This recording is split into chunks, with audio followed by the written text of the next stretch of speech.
the last 18 webinars on the Global Compact on migration. And today we will be diving into the Global Compact on Migration Objective number 19, which seeks to create, which calls on member states and the global community to create conditions for migrants and diasporas to fully contribute to sustainable development in all countries. A very loaded subject. And we have an elaborate, and I think what I would call a stellar panel, and hoping that other panelists will be joining us as we continue. And just a bit of housekeeping before we kick in. We do have a function for the chat, and in the chat you can put your questions. We ask that you respect the chat as a place where we would interact, exchange contacts, and only ask questions and engage. You are welcome to tell us where you're joining from, but would be good to keep the conversations also flowing and going with all your questions so that we can pass them on to our able panel here. And objective number 19, and I would read it directly from there. It says, we commit to empower migrants and diaspora to catalyze their development contributions and to harness the benefits of migration as a source of sustainable development, reaffirming that migration is a multidimensional reality of major relevance for sustainable development of countries of origin, transit, and destination. Indeed, really looking at the whole spectrum of migration and what that would mean to those making journeys to improve their livelihoods or to seek safety. And we do, and sitting around the table with us is many of the panelists who have been following not only current developments on the Global Compact for migration in their spaces of their work, but have been in the background. It's sort of, I think if I'm right to say, I could call this was sort of their baby, some with a lot coming from civil society organizations, really wanting to make sure that essential material was in there, that it was not just a rubber stamping or patting on the back of governments sitting to say we have tried our best, but really trying to reaffirm new directions, trying to give new visions, and also trying to inform it and make it much more an inclusive forum and platform, even as countries signed up to it in 2018. And we are just a little bit over 2 years after this was signed. We have had the COVID pandemic, so a lot of governments come up with excuses. A lot of us are also coming up with excuses of COVID, of why we haven't done what we have, what we committed to do. But I think it's also an opportunity for us to reshift, refocus, and sort of also rechannel our energies to know where we should be putting much more emphasis. COVID has also been, has presented an unfortunate opportunity for migrants and those that are in the diaspora to find themselves in much more vulnerable situations as part of the local populations, wherever they are, where COVID has hit them. And also hitting back for migrants and diaspora who have families back home, hitting back on their families that they have been supporting. So you would say it's a double hit. One that is very visible to see in terms of job losses, in terms of income, in terms of being socially distanced from people that they're living with together in community, but also with being physically distanced from their families, and sometimes and often not able to even to provide that support. So people who were seen as pillars, people who were seen as heroes and heroines and have taken the journey to go home, to go abroad, away from home, and now facing multiple vulnerabilities. So we're here with a stellar panel, like I said, who will just help us dig a bit deeper into this more than I would. And I think we're begging to hear, we want to see, have we watered down the problem that we were meant to serve? Who are we serving? What has happened in the last 2 years? And, what has happened that shouldn't have been happening? What should be happening, and the kind of energies we should be channeling in. So we'll be hearing from the different panelists, also in terms of understanding how best this objective can serve migrants in terms of empowerment, also looking in the context of COVID, as I said, how global mechanisms can really impact then and learn from what's happening in the local space, and how to understand how these hard to hit migrants and diaspora can both contribute but also be safeguarded in the context of a pending. We are still going through COVID-19 and we are calling it post, but I think it's post the first wave. And in some cases, you have countries going through a second and even almost an imminent third wave. So we want to understand a bit more what that is like. I'll just have a check-in again and see if Astroville, has she joined us? Are you here with us? Okay. All right. So then without much further ado, I would just like to introduce our panel so that you would know who's here with us. We have Astroville Penato Naik, who is the Executive Director. Hello? Just checking that. Okay. So our panel comprises of six speakers and eminent experts who are coming from various organizations. We have Astroville Penato Naik, who is the Executive Director from the Commission on Filipinos Overseas. We have Ndidi Njoku, who is the chair of the African Foundation for Development, AFORD. We have Professor Gina Hennebree, who is the associate professor at the Department of Communication Studies and at the School of Policy and Governance. And she is, okay. And she is joining us from the Wilfred Lowry Basili School of International Affairs. I hope I would have pronounced that correctly. Otherwise, also working as the director of the International Migration Research Center there. We also have Professor Camelia Tigao, who's joining us as the coordinator working in the area of integration studies at the Center for Research on North America, National Autonomous University of Mexico. We have Mr. Madhavan Kalath, who is the managing director of the law firm Kalath and DBIWLL, joining us from the Kingdom of Bahrain. So a nice spread there in terms of also geographic representation. But I can assure you that these experts touch more than I think where they're sitting and touch more than where their organizations are like. So without much further ado, I will have a check again and see if our first panelist is there. If Undersecretary Astroville is with us, are you with us? Okay, she will join us in a moment. So Professor Jenna, if I may put you on the spot because you are next on my list before I introduce you, we're really interested to hear from you, really from a gender perspective. We've seen, I think with COVID, how the vulnerabilities of women have been brought up, how gender has really played an issue in terms of highlighting some of the vulnerabilities that populations have faced with this COVID. But also, I think in the space of looking at migrants and diaspora, we just wanted you to walk us through a little bit with that perspective, looking at what our situation is now, but also looking a bit back, because I know that you have been involved also with different processes around different forums, such as the global forum on migration and development. So it would be very interesting to hear those perspectives as well. As you come in to answer to us, what role do you think gender plays in migration and development? And do you think in this aspect, is gender then important to the realization of the Global Compact for Migration? Over to you, Professor Jenna.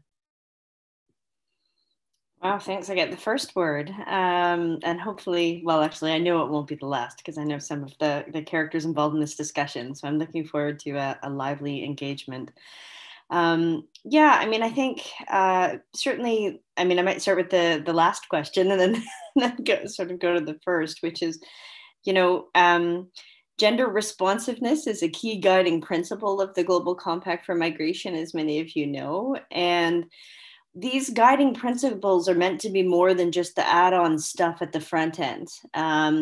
Myself, alongside so many engaged civil society actors, organizations, individuals, organizations such as the Women in Migration Network, and a group of folks, we got together, started the UN Expert Working Group on Women's Human Rights in the Global Compact in the lead up to the development of the Global Compact, because we were trying to really push governments to recognize the importance of adopting a gender responsive approach, because without that, everything else is going to go to pot. It's not going to work.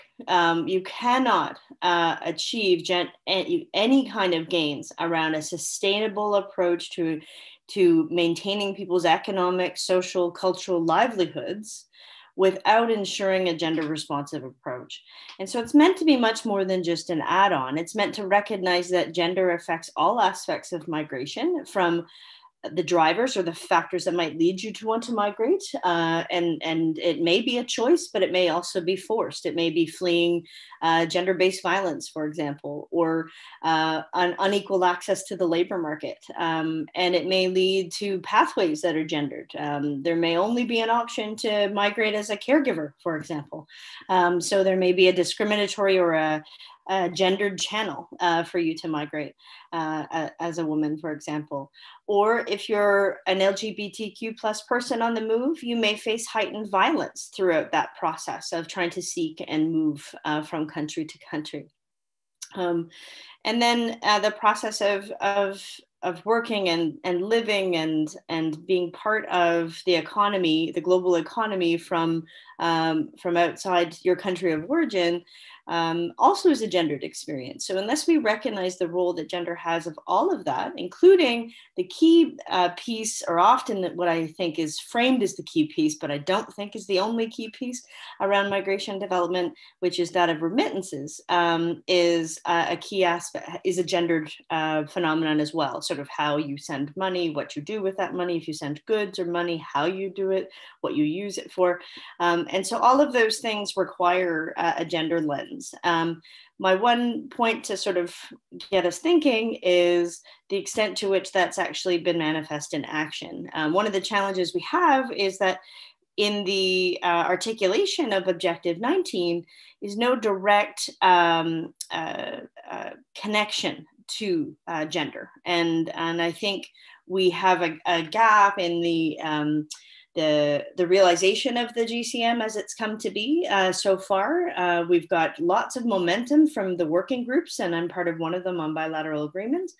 And so many engaged people, but the people that have been advocating for gender have not been able to sort of galvanize enough momentum around this. And hopefully as we progress, we can talk about what can be done to ensure that. So I'll wrap it up there and let you turn it over to the next person, unless you want me to keep going.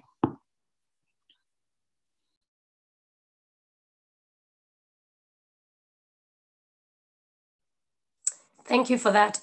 I was just hoping that maybe when we come back, you could dive a little bit into understanding what are these stumbling blocks, because I think that even thinking about the GCM process, even thinking about other processes, and looking at other, whether it's regional mechanisms or it's national mechanisms, it's these stumbling blocks that don't seem either to have been well addressed or taken into account when we're drawing up different agreements. And when you get to the global platform, I guess they sort of get digested in. So I don't know if you want to just come back very quickly in terms of talking about what we see as stumbling blocks, because I feel that they could probably be a good spin-off for us as we take them through with the other panelists.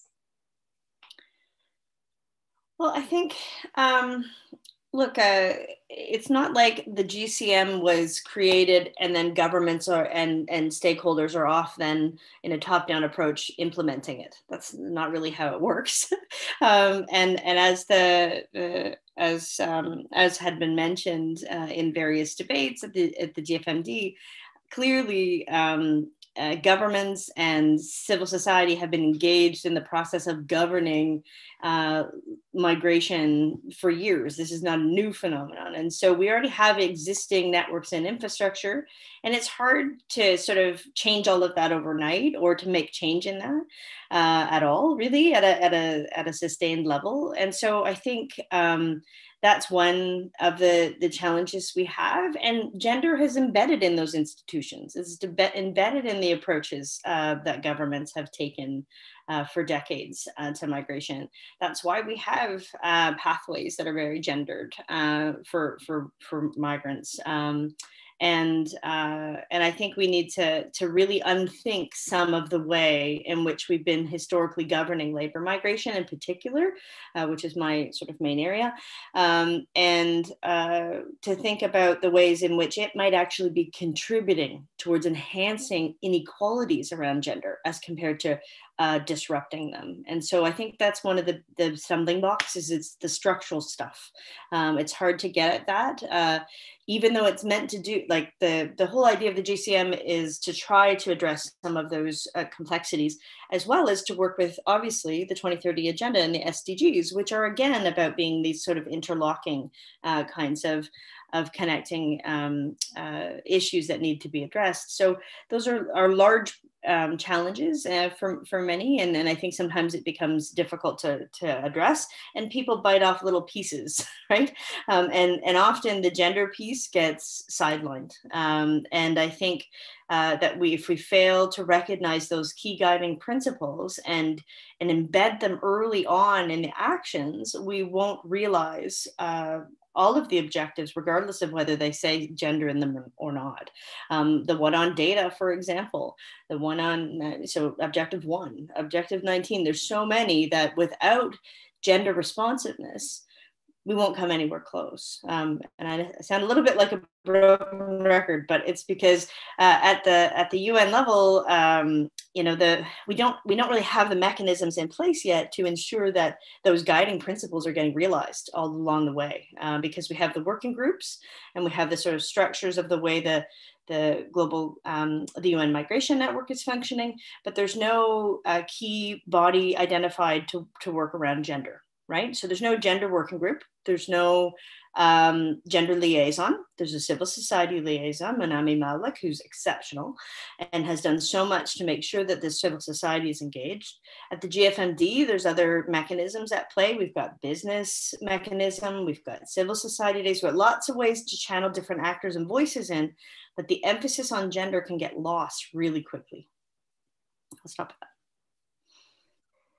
I think that was a good way to put it and explain it, and I wanted it to go into that level of detail because I think that our next panelists, and thank you, Undersecretary Astravel, for joining us. Apologies for those connection problems, but we are very, very happy to have you here, and you will be our next speaker. Just wrapping up with the first question that we had with Professor Jenna here, where we were sort of touching on the gender aspect.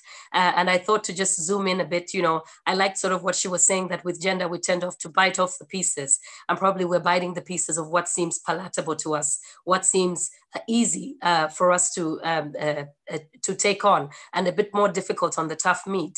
So I think you're coming in at a very good time in this conversation. But just to wrap up again with Professor Jenna. I mean, Professor Jenna, I will come back to you again, thinking about some of the work, you know, that you have done in terms of this, you know, looking at mobility and migration governance, and trying to understand. And now I wanted to zoom in a bit more on sort of health aspect and the protection aspect. And maybe if we can talk very concretely in those two areas.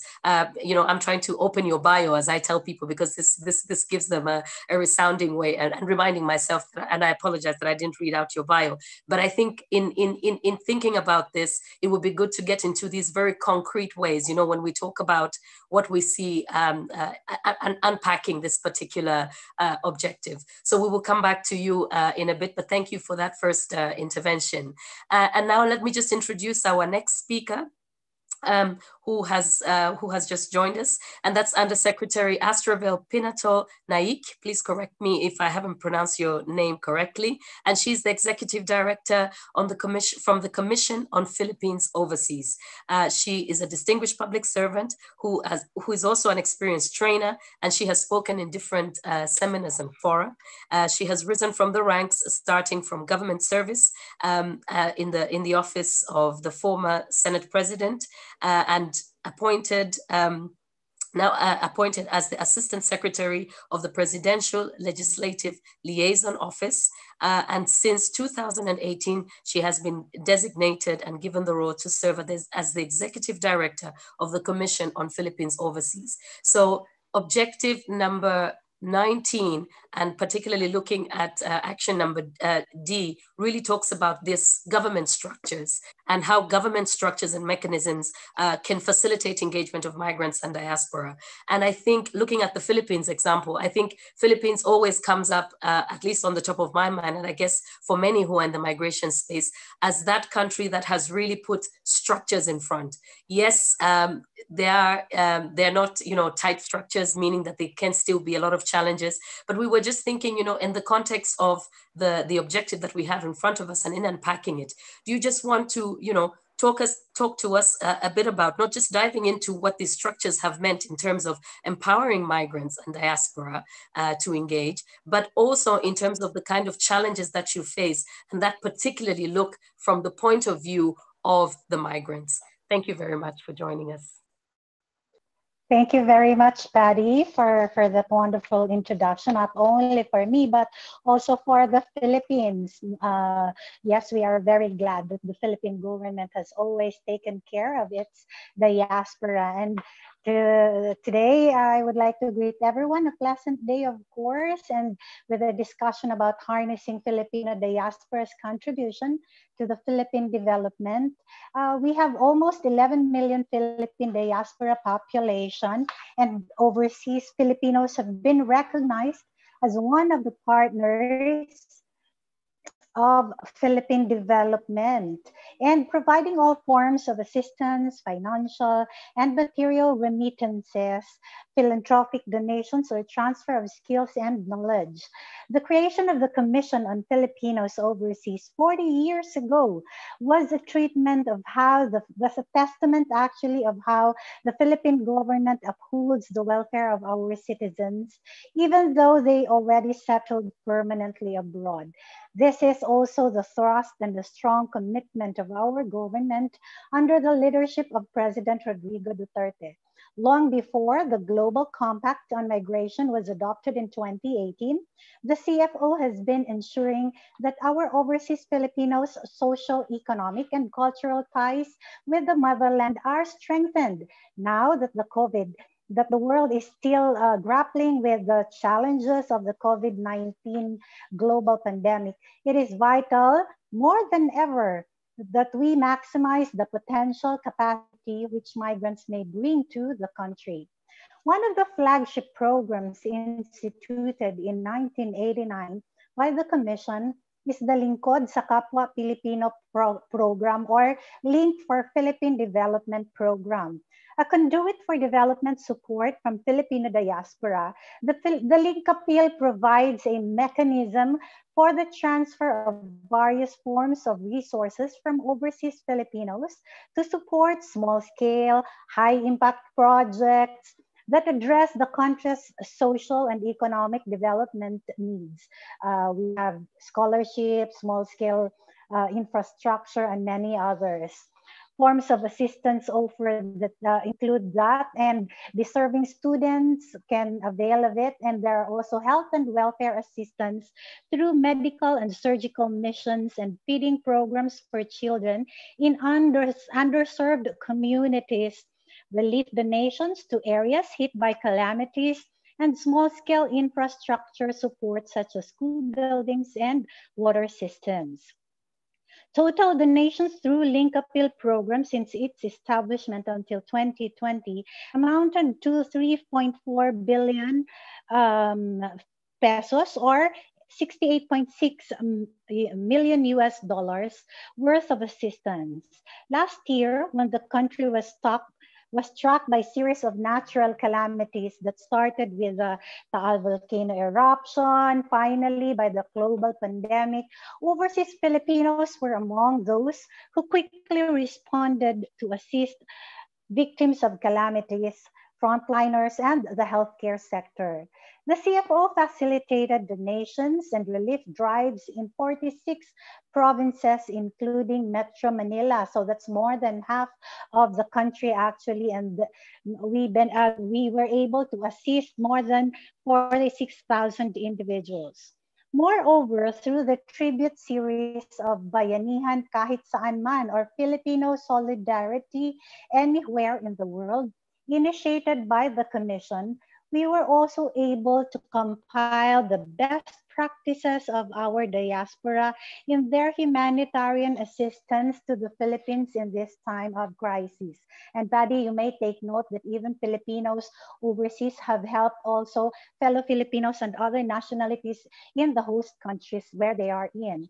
This includes food relief assistance to affected families and communities, donation, a lot of donations for PPEs, testing kits to hospitals and healthcare workers, and donation of gadgets to students for online blended learning purposes. Right now in the Philippines, we have blended learning. We have established also the Department of Education and Higher Education has there is no physical studies right now, only online studies. To maximize the diaspora's full contribution to Philippine development, the CFO also established the Balink Bayan, an innovative web portal for diaspora engagement. Balik is come back, link is the linkage, with Bayan is the country. So we have combined those words together, those three words, which resulted to Balink Bayan. And this is a very innovative web portal for diaspora engagement. The online portal facilitates diaspora investments, donations, volunteer opportunities, and existing online government services. So far, we have partnered with and capacitated 37 local government units to develop localized Balink Bayan websites. Lastly, we have learned the importance of recognizing the immense contributions of our overseas Filipinos.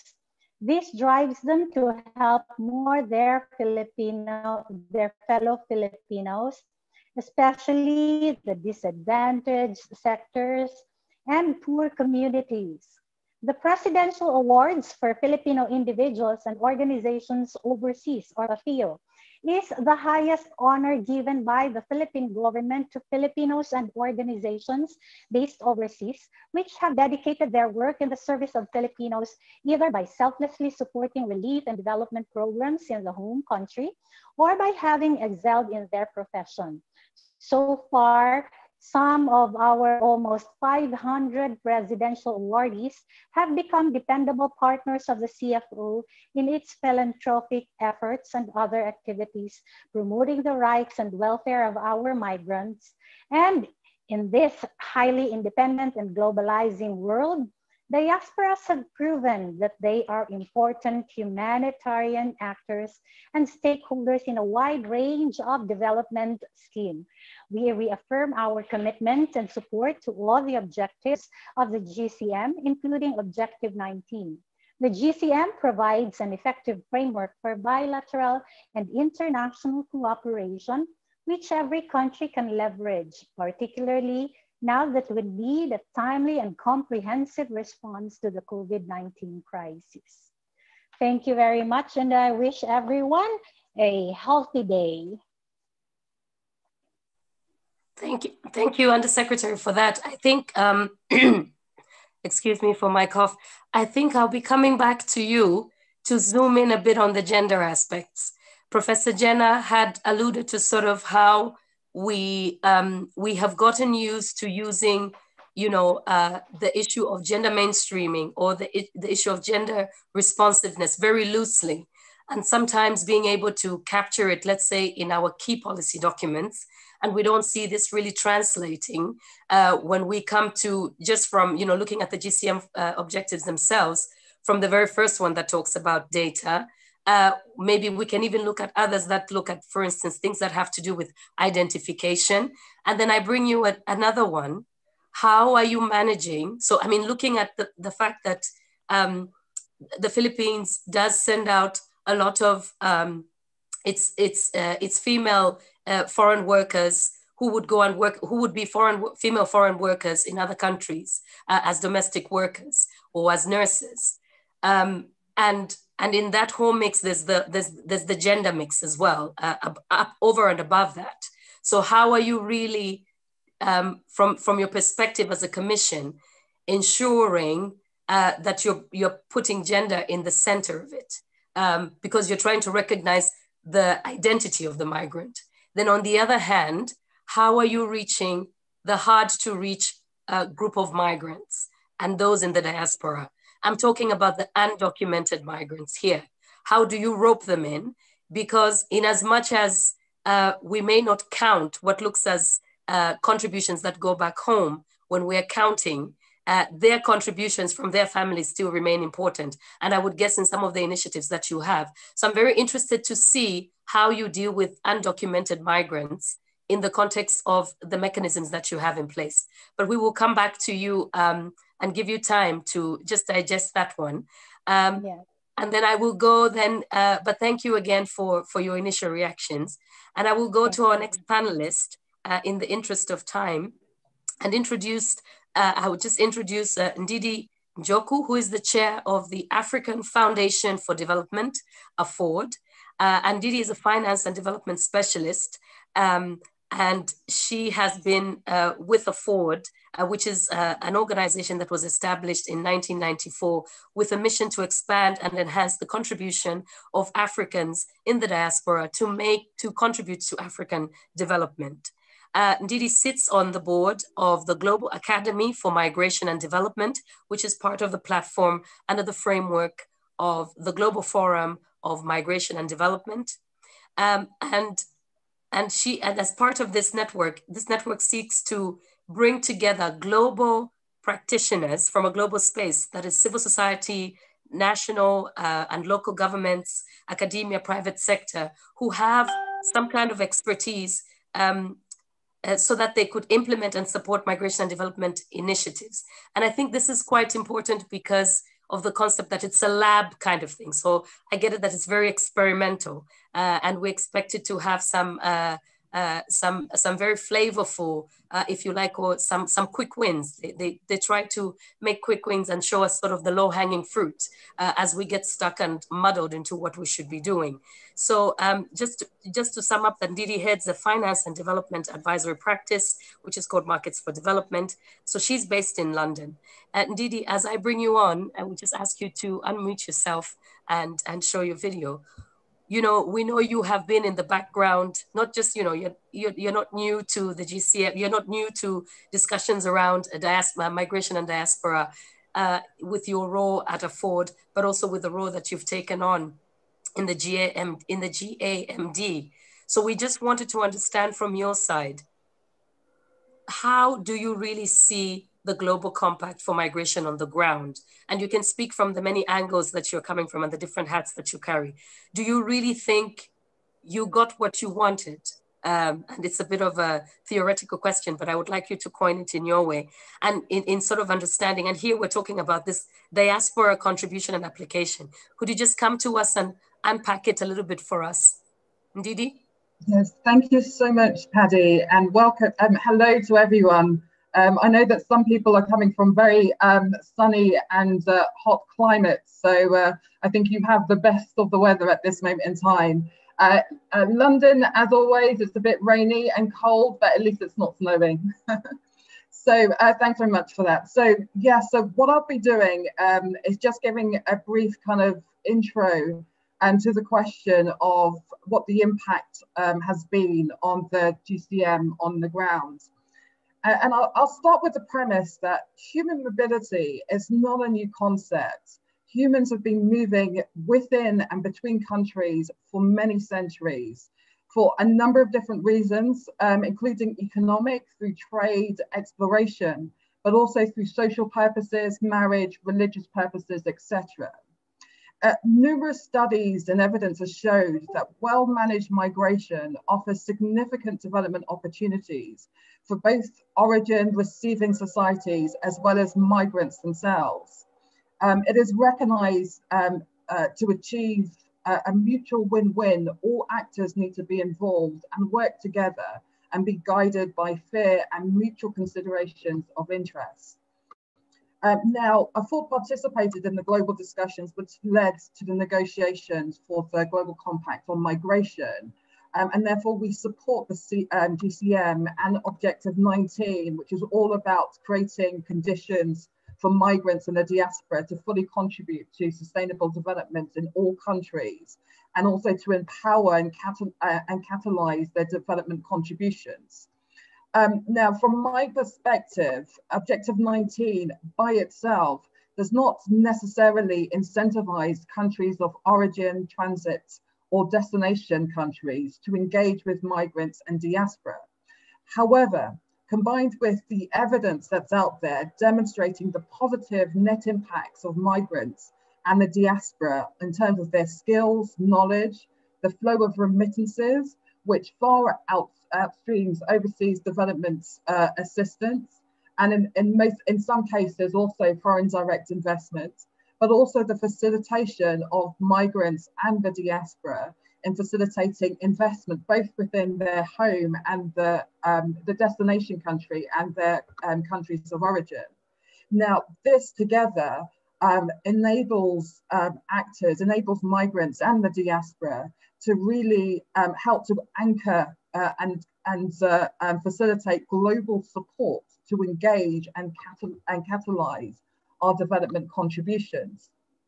So for the GCM, therefore, I would say that it has enabled the Ford to further engage with governments and institutions on migration. However, as everything else, more can be done. And more can be done to include migrants and the diaspora, both with regards to policy engagement, but also in supporting their development activities as well.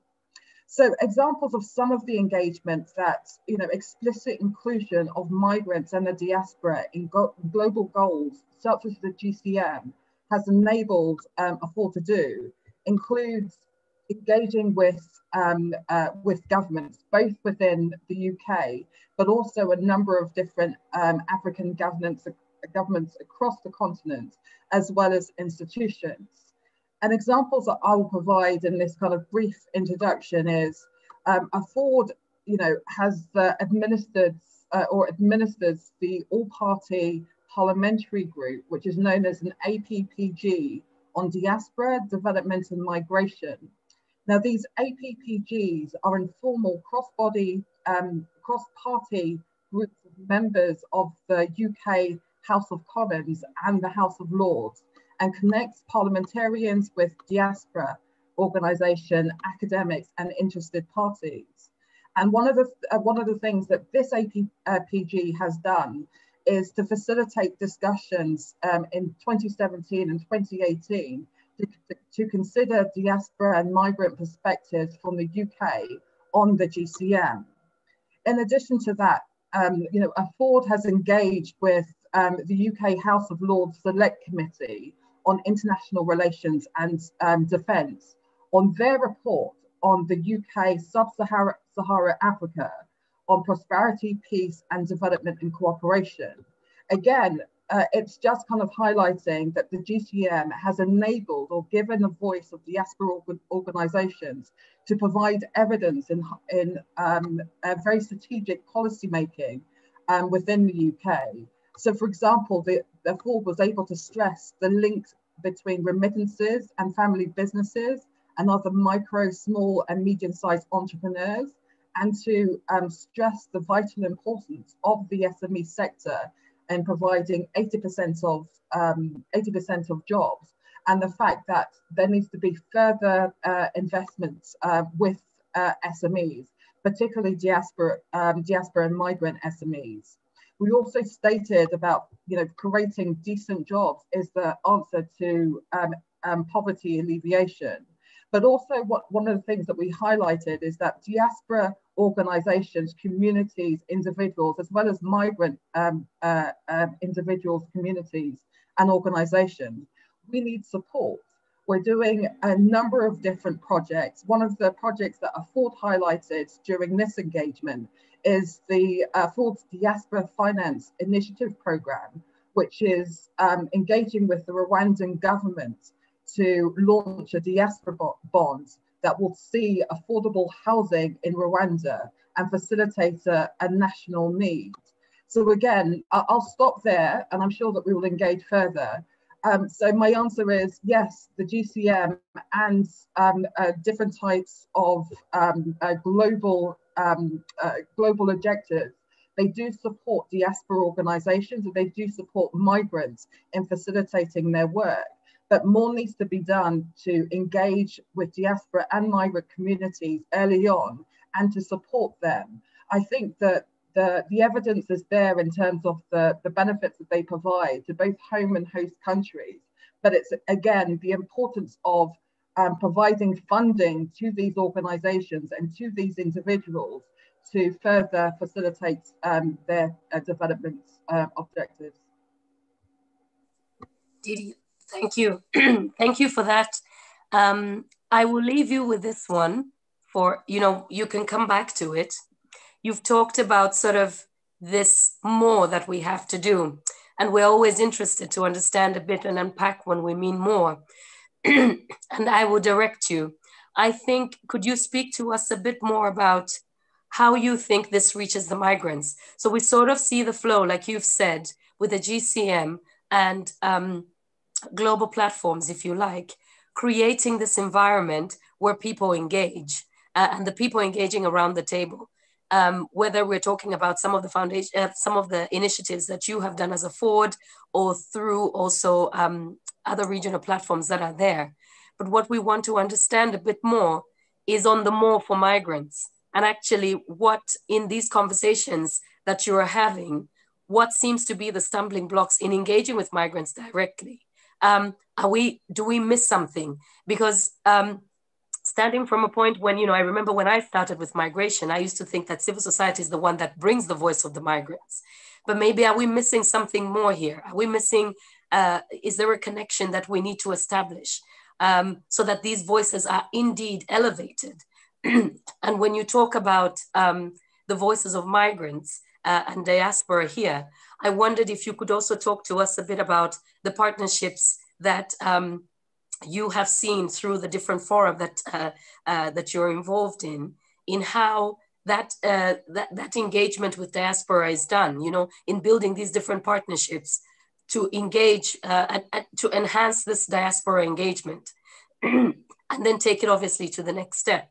So I'm going to leave you with that one because I think that it's important for us to just unpack it just a little bit more. 1 or 2 points would be interesting to bring out. And here you can feel free also to connect a bit into examples, for instance, of how a Ford connects back then to parliamentarians onto the continent in this context.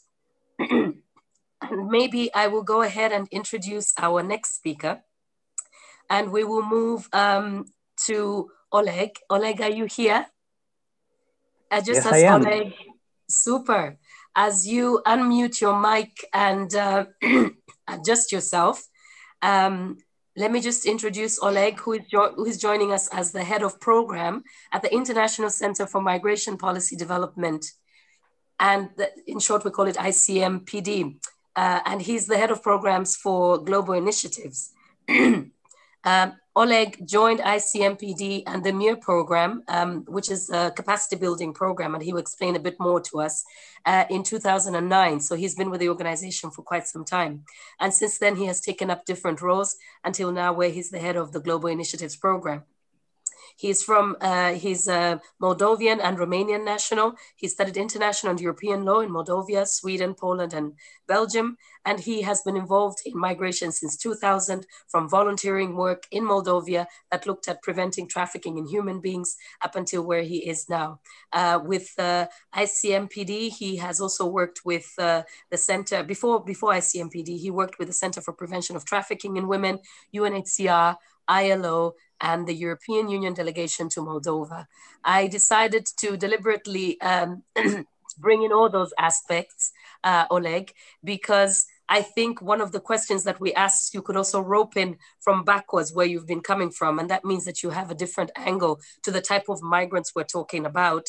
And also when we talk about their contribution as part of migrants, and when we're talking about diaspora, in having these conducive conditions, as we've said, so that they can contribute to sustainable development.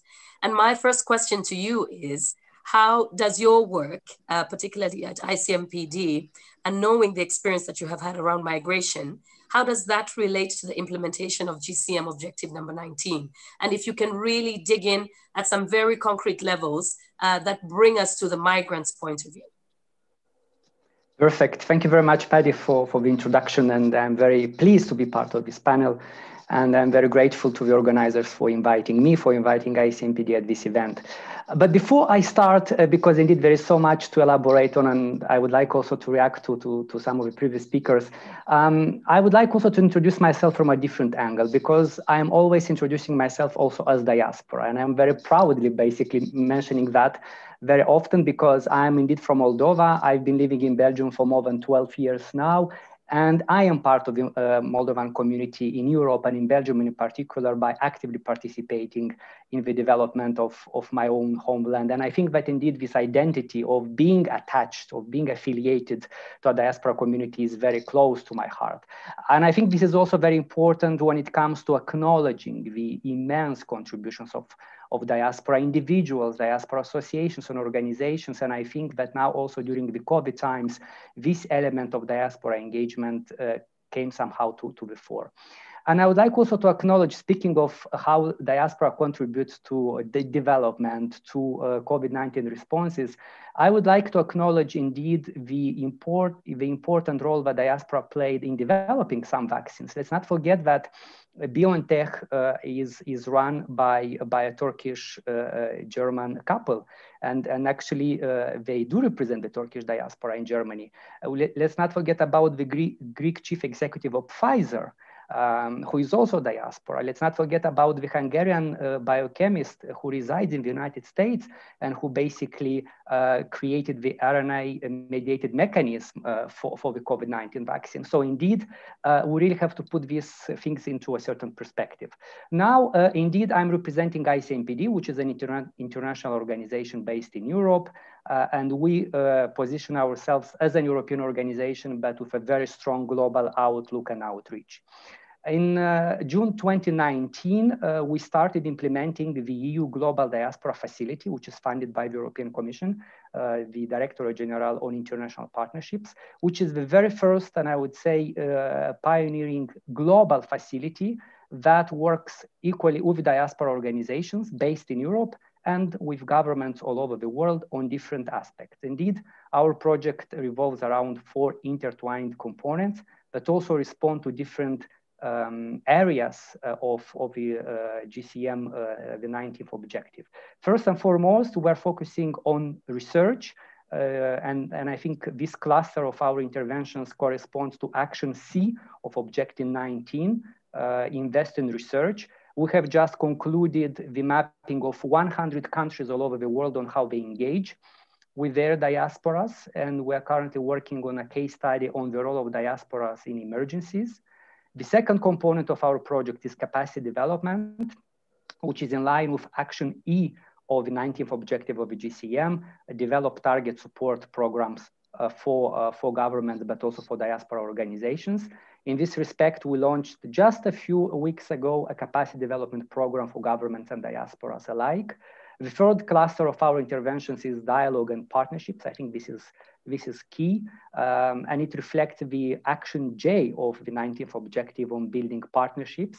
In doing so, we create spaces of exchanges, interaction, and dialogue between diasporas themselves, diaspora and governments and other stakeholders. And just to get back to what Ndidi mentioned in her previous presentation, it is indeed important to create platforms for diasporas to engage, to exchange, to listen to one another. And I will get back to that also in a second.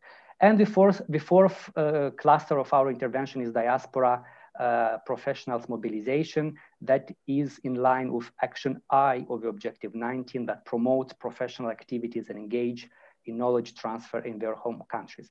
I will get back to all these elements in a second, but I think please allow me now to delve more into two important aspects of diaspora affairs that we see as key when it comes to, of course, implementing the Global Compact on Migration Objective 19, but also, as you said, Paddy, before, in enabling migrants and diasporas to unlock their potential and basically to make more meaningful contributions to their homelands. And I think I would like here to elaborate on two aspects, two building blocks of diaspora matters, which is engagement frameworks, and it has already been mentioned by some of the previous speakers, and conducive environments, or the so-called enabling environments. On the engagement side, I have three trends that I would like to share with you, because I really believe that these trends are important not only for our debate today, but also to reflect upon the future of diaspora engagement. There is a study conducted by the Oxford University back in 2015 that noted that throughout the 90s of the previous century, of the 20th century, there are only 20 states in the world with diaspora engagement institutions. The same study showed that in 2015, there are 120 countries in the world with at least one diaspora institution, and were more. As I said before, we have just finished a very interesting global mapping exercise that looked at how governments engage with diaspora in 100 countries. And one of the conclusions of that research is that 70 countries out of 100 created specialized institutions to engage with their diasporas, and 24 governments created dedicated policy frameworks or strategies. It appears that indeed the institutional and policy frameworks globally are very diverse and are becoming more and more robust. So I think this is indeed the very good news of the day. As far as the diaspora institutions established by governments are concerned, some states opted for dedicated bureau within ministries of foreign affairs. We have the case of Lebanon, Romania, or Georgia. In some other countries, governments created diaspora dedicated offices or bureaus under the presidential offices. We have the case of Ghana or the Philippines. There are countries that set up ministries for diaspora engagement, such as Albania or Morocco, and so on and so forth. One of the outcomes of these important institutional shifts and transformations has been the elaboration of dedicated diaspora engagement policies or strategies as standalone strategic documents outlining the vision of governments and the concrete activities that they would like to pursue in order to engage with their citizens or diasporas abroad. And such strategies, for example, exist in Moldova, Madagascar, Ghana, Malawi, Cape Verde, or Morocco. At the same time, more and more governments have started putting in place dedicated programs to engage with their diaspora. There are plenty of examples, and the Undersecretary from CFO just explained how the Philippines managed to build bridges with diaspora for different programs. But I think that indeed there is a great deal of such programs all over the world. Why I'm mentioning all these initiatives? I think it is important to highlight one fact, that diaspora engagement has become a very rich area of intervention in terms of institutional and policy frameworks, as well as concrete programs that attempt to bring diaspora closer to their homelands. Today, there is certainly a plethora of good examples, practices, lessons learned, and experiences that the international community could build upon while implementing the Objective 19 of the Global Compact. And again, this is good news. This is in particular important for point B of Objective 19 that refers to policy frameworks, and point D that calls for establishing and strengthening government structures and mechanisms. And I think that moving ahead with implementation of the Global Compact, I consider that governments, diaspora associations, civil society, international organizations, and the private sector should look back and learn from the existing practices that are so diverse and capitalize on the experiences that worked out well, create new policies and programs, as well as ensure more coherence across the board, and very importantly, involve diaspora organizations more proactively and meaningfully in policy making and their implementation.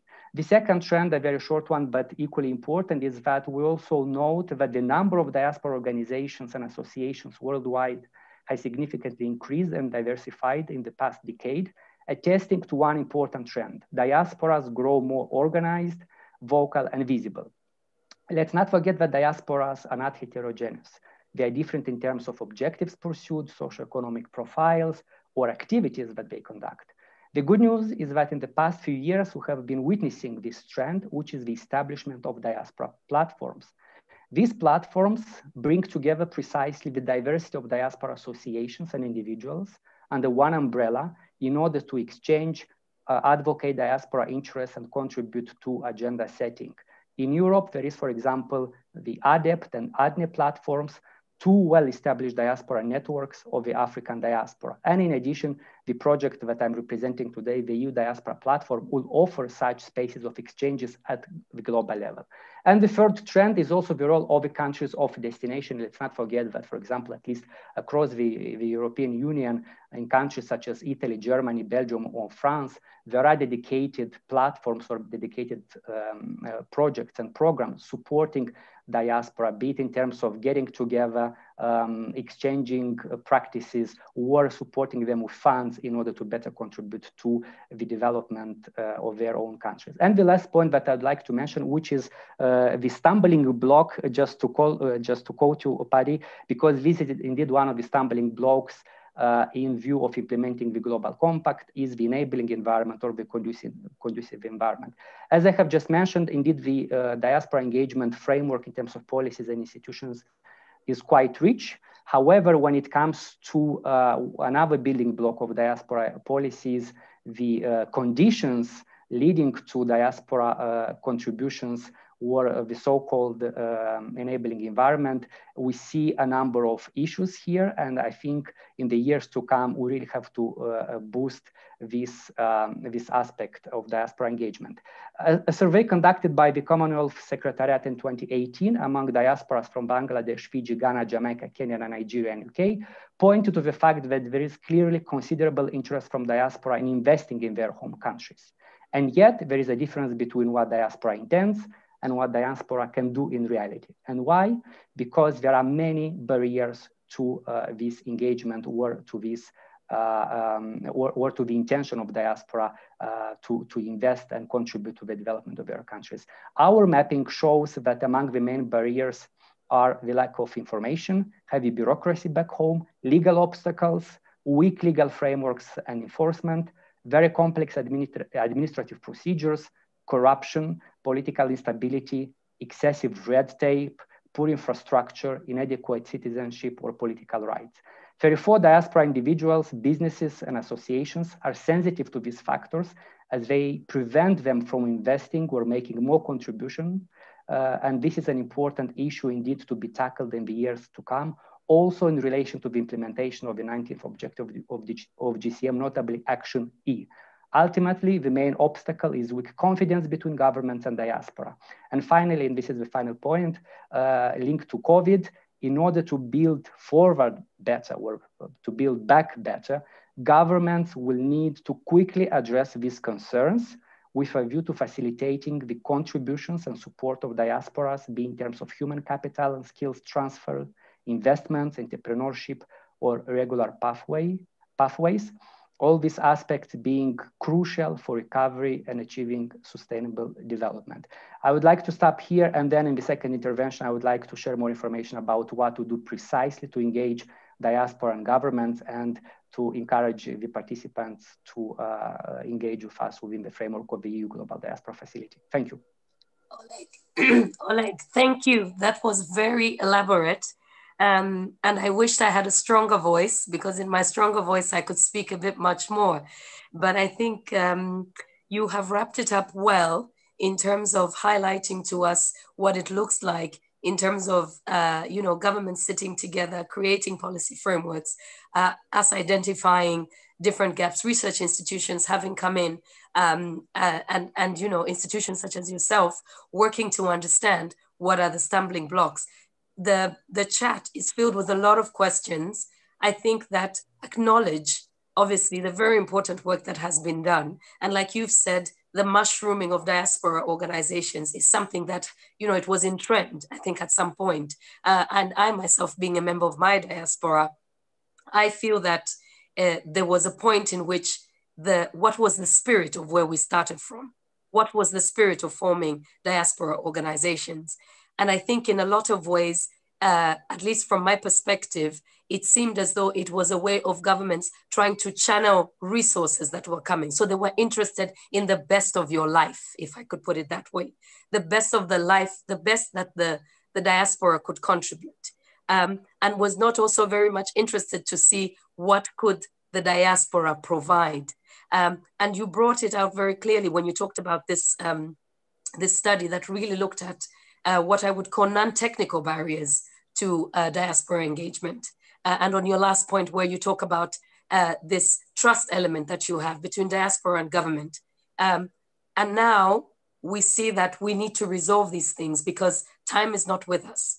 COVID showed us that the aid budget is shrinking. It's a known fact that in most countries that receive aid, remittances is a big portion, and we are not even counting non-financial contributions of migrants, which are an important resource to governments and could potentially increase if there was more conducive conditions. You talked about, for instance, countries such as Ghana and others who've shown limitations of systems to open up for diaspora to engage. I won't even bring in the issue of land ownership and the fact that you cannot, you don't have rights to vote because you are far away from the country that you live in for you to participate in development, because all this is sustainable development. What are the conditions that go with creating this environment? I wonder if we can sort of unpack some of the gaps that you've talked about in the next session when you come in, where we're really moving what we're calling the non-technical barriers, things we've been able to identify, but have just been difficult.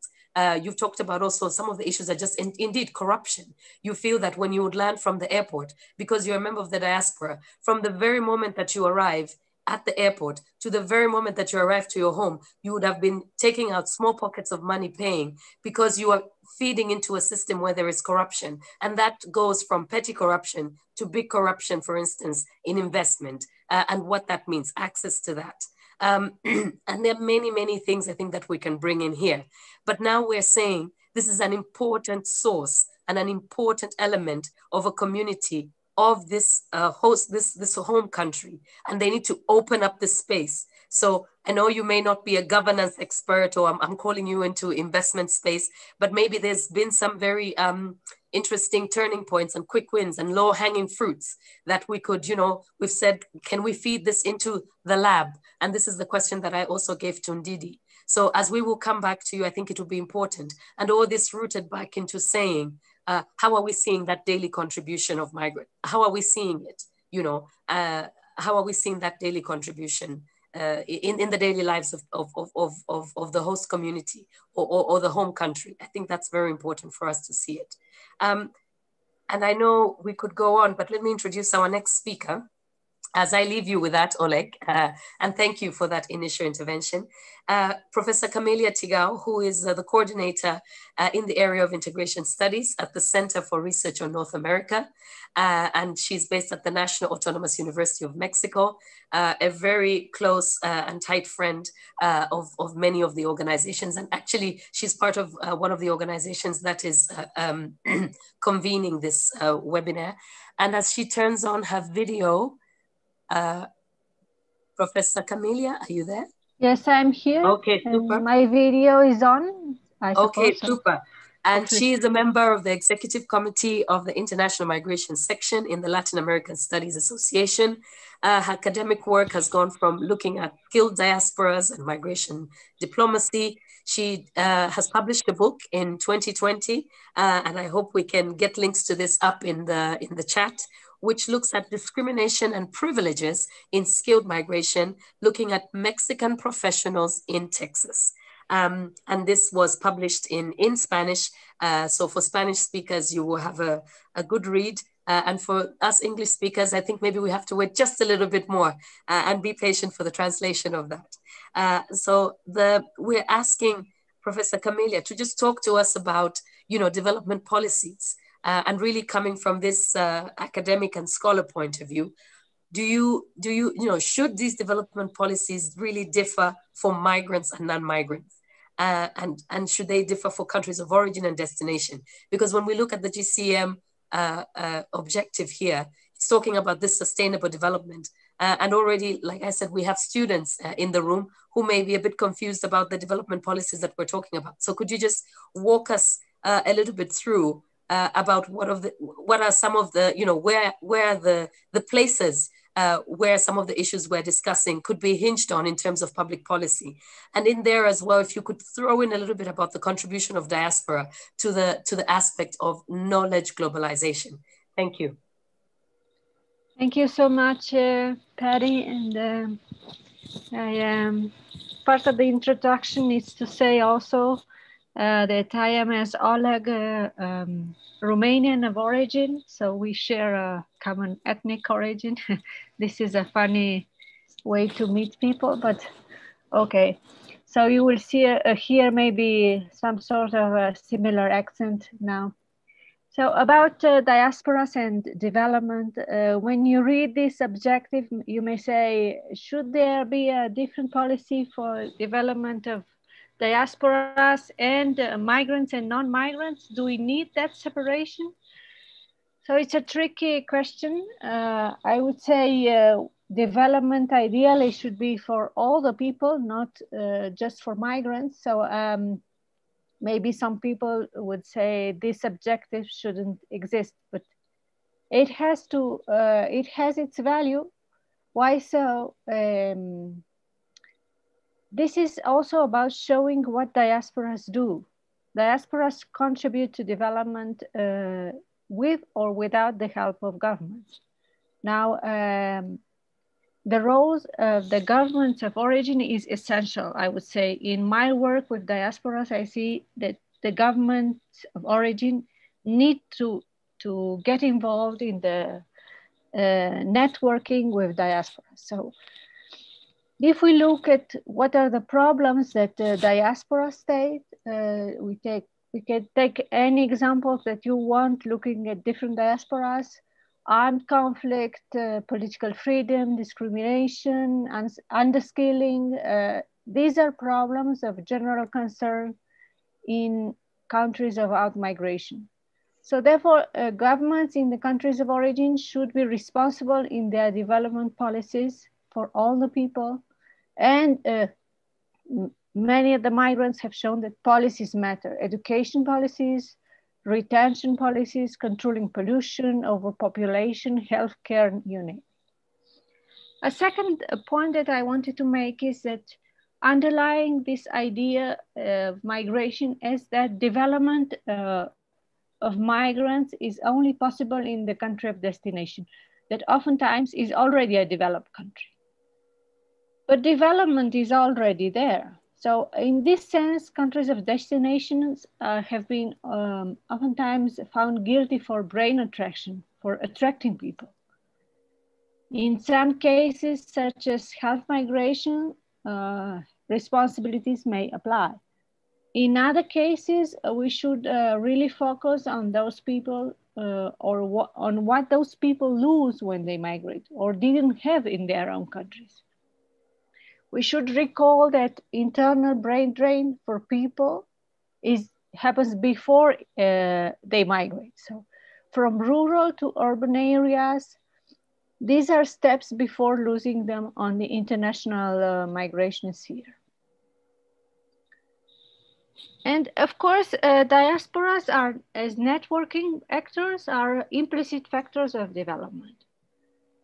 In particular, I worked on skilled diasporas, as Patty said. They circulate knowledge. The unskilled ones send remittances, and in this case, the general critique has been, at least in the theoretical literature, that development should not depend on migrants. Diasporas help to deprovincialize the world. So I will get back to this idea very soon.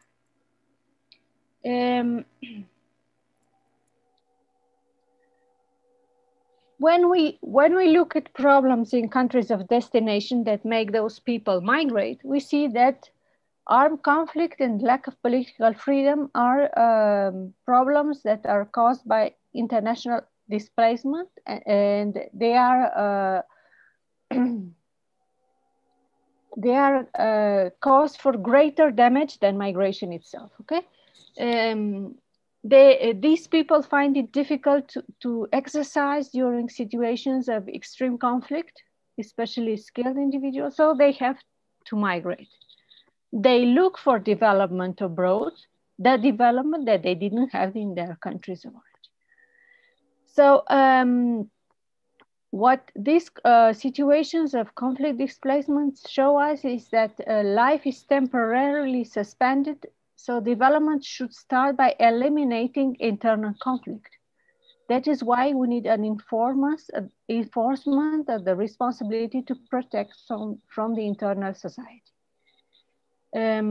Other problems that migrants state refer to common issues such as pollution and overpopulation in countries of origin, overcrowding, difficult traffic in cities, so that many people may look for healthier and more comfortable life alternatives in other cities and sometimes. So I would like to point out that countries of out-migrations are also responsible for letting people go. It's not just the countries of destination that are benefiting or that are having good or bad policies towards migrants. So here is when it comes to the relevance of the governmental policy. When we look at testimonies that I obtained from various parts of the world, they demonstrate the impact of government policy on the training, hiring, and ultimately utilizing human resources, both in positive and negative terms. In this sense, many migrants are really grateful. They appreciate having received a good education in their own country, including a public one, which facilitated their labor insertion in countries of destination. For instance, if we take Indian engineers in the US, they always emphasize the good training of academics in their home country, the presence of Nobel laureates, the investments in public education, science, and research. In general, I would say well-established migrants and skilled ones in particular have an interest in connecting with the countries of origin, conducting business exchanges, returning to give lectures and receiving internships from their country of origin in the case of scientists and doctors. They are not only open to doing so if the proposal comes from the source, from the government of origin, but also look for knowledge networks. The professional networks that are created in each professional complement governmental networks. In this sense, the official and track 2, track 1.5 cooperation networks are perceived as a diversion from their daily activities, while the professional networks established directly by the subject involved are part of their profession. So what this means that many of the migrants, skilled ones and also unskilled, they would reject the cooperation with the government of origin. I'm talking about the Mexican case, but I know it happens in other cases as well. If they migrate, they say, I don't want to hear about a government that I left. I don't want to get involved in corruption or in inefficient activities of the government of origin. So professional networks are in this sense very good ways of development. They are not biased by political views. Many migrants do not want to get involved in diaspora networks established by governments that they reject in their countries of origin, but they want to help their country of origin. So this is a way to invite you to look at this non-official diplomacy that is happening with especially skilled migrants, but also non-skilled ones. And of course, people may say they may recognize that home country is not the same as home government, but there is a level of rejection of governmental networks proposed for diasporas. I would leave it here for now. Professor Camelia, thank you for that. And I think you've come and brought us to this sort of group of migrants. Like, you know, we've talked about the hard to reach members of the diaspora, the hard to reach migrant groups, if you like, and in ensuring that we're creating the conditions, because the fact that they're not, a part, if you like, of let's say mainstream migrant groups or mainstream diaspora group doesn't mean that they stop to be part and contribute, for instance, to their home country and also their host country. So I like this sort of way that you put that we come back to this sort of non-official diplomacy. And I think there was a point in there in the chat, I was just having a look, that Maria Donati, if I'm not mistaken, sort of talks to this point of not us looking how migrants contribute, but where they're contributing. And I think this aspect of the feeling of belonging to a migrant group, does that really then prevent me from contributing?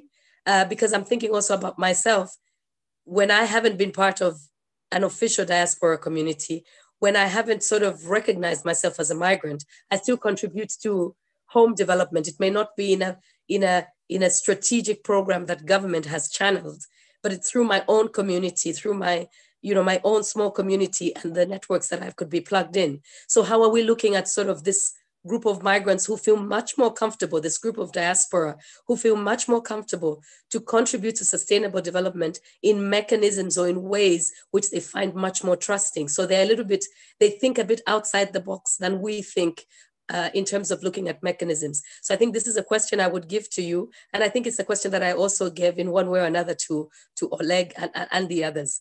And as I introduce our last but not the least speaker, I call upon Madhavan Kalaf, who has been in the legal sector for over 40 years. And 28 of those years he has spent in Bahrain, where he's the managing partner of a law firm based in the Kingdom of Bahrain. His work extends to supporting migrants, and he's been doing that over 10 years, where he has, interestingly, using mainstream media, a weekly radio show where he answers questions in English, in Hindi, in Malayalam, on questions from migrants on sort of labor regulations, labor law, looking at immigration law, and looking at other employment-related matters. He provides free and legal advice in person and also over the phone to migrant workers, and continues to provide through other radio platforms the support to migrants. In terms of engaging with the GCM, he has been active, under cooperation with the international civil societies, where he's been involved in regional discussions or leading up to the Global Compact for Migration, and participating in the different meetings. So he is well vested, I think, to be with us because he has these three hats, if you would like. I really see one which comes from sort of this legal perspective and looking at a policy framework. So we would like to hear a little bit about how he feels those are useful in terms of the work that he has been doing with migrants, really translating the law and talking to migrants about the law and their rights, but also looking at how they can contribute to sustainable development in that area. And particularly, Mr. Kalath, we just want you to, coming in from this angle where, with the SDGs, the number one goal, they're talking about ending poverty in all forms everywhere. How do you sort of see this coined in the objective of the GCM 19? How can migrants really come into this space and play their role in fostering the sustainable development goals? That's really linked to the action, the first action in GCM 19. Over to you. Thank you, Patty. Good morning, good afternoon, good evening. I'm waiting for a time when now the we are controlling everything by voice control. I am waiting for a time when I say good morning, everybody hears it in their time zone, whatever is applicable. And when I was reading the Objective 19 of GCM, the stress which was given both in the SDG 2030 as well as the MDG, that is Millennium Development Goals of 2000, was eradication of extreme poverty. Now, in the 2015 report of the MDG, they are reported that over the 15 years, we have made substantial progress in reducing the number of people living in extreme poverty by half. So the point, the annual review of 2020 of SDGs has reported progress in areas like improving maternal and child health, expanding access to electricity, and increasing women's representation in government. And of course, they also talk about the offset elsewhere because of the problems like growing food insecurity, deterioration of natural environment, and persistent and pervasive inequalities. But it doesn't say anything about the eradication of poverty. When we ask the question, how do we eradicate the poverty? The answer which may come to our mind is that by providing charity. But charity is not a solution at all, according I feel. It could be a temporary solution, but it can never be continued forever. So the best way of fighting poverty would be creating income generating opportunities for the people. Now, one of them is employment, for which people migrate to different countries. So what happens here is, what I have seen from my experience in dealing with migrants is, they are into a vicious circle of poverty. Because what happens is when they leave the country, they pay huge sums to buy a visa with the promise that they'll be given a job here when they come. And what actually happens is they don't get a job, they are left on their own. And even if they get a job, they are either the services are terminated, and then they don't have enough money to meet their expenses and pay for the loans which they already taken, and they end up taking more and more loans, and ultimately they are left in the countries of destination, particularly in the Gulf countries, with a travel ban where they are not able to pay back the money, and there are travel bans on them. And then they have got loans which they will never be able to pay back even if they work for their lifetime. So they are like getting into a permanent bondage or a lifetime poverty cycle. They are not able to do anything about it. So what we should do is we should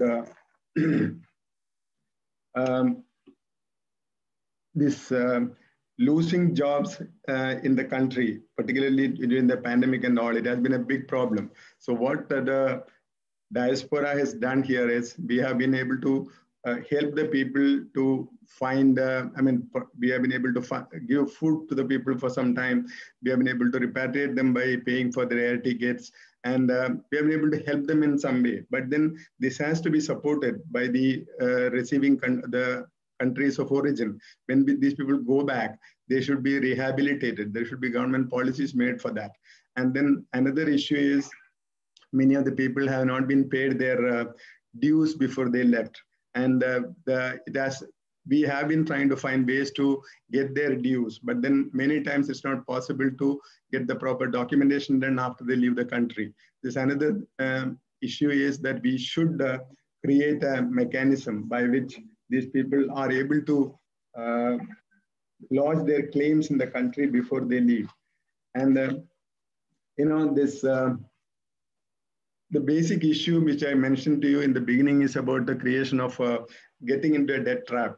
So to avoid that, what we can probably do from the countries of origin is to create an awareness program where the people know what they are getting into, And most of these people are uneducated, and then they come based on the promise, believing the promise of somebody, maybe some agent or somebody who is interested in taking money from them. And as a diaspora, we have a responsibility in the countries of destination to educate these people when they come here. So it should be a two-fronted approach. One is before they leave the country, and the other is when they reach the country, when they come to the country of destination. Now, there are several issues with regard to the waste theft and things related to that. Maybe I'll deal with it later when if there's an opportunity. For the time being, I think I leave it at this, and then if I get time later, I may deal with other issues. Mr. Kala, thank you for that intervention. I think you made a very interesting and important linkage to, you know, these migrants that we expect to contribute to sustainable development and the conditions actually that we're creating for them. And here we're talking sort of, I think, not just financial, you know, conditions for them to excel financially, but also conditions for them to get equipped, I guess, with skills and live sort of in a way that allows them to have enough to be able to contribute, not just through taxes and through different services that they meet and they use while they're in the host country, but also to be able to send something back home that that goes that extra mile. But I think all these aspects, I think, have been very important. William last week moderated a fantastic discussion around mutual recognition of skills, and you know the contentious issues kept on coming up. You know, why do we keep talking about reskilling and reskilling? Don't we have enough? Don't we have enough skilled people? Is it more about identifying the skills that we actually need? Who are we doing all this recognition for? And I think some of these issues I can see a natural overlap. With, for instance, what you talk about in terms of debt trap, for instance, in some also taking on jobs that do not exist, or taking on jobs that they do not qualify for, and end up in this cycle of paying recruitment fees and everything that comes on with taking on a new job in another place. And these, I guess, you know, are the things we need to talk about when we think about conditions. So I think it's very important that you've brought us back to the home country policies, and this is the labor law and what it actually provides in terms of these migrants, a conducive environment as it would for the nationals, so that they can be able to really contribute in a much more meaningful way. And I think that's a very valid point. I was hoping that you could bring us maybe in your wrap-up moments, because soon we will go to the Q&A session. But when we come back to you, do you just want to talk to us a bit about, you know, looking at the interaction that you have had in terms of with migrants? And it's sort of a very question that looks at, in terms of the outpouring that you do of legal advice, where would you sort of see is an important angle that misses in this particular objective?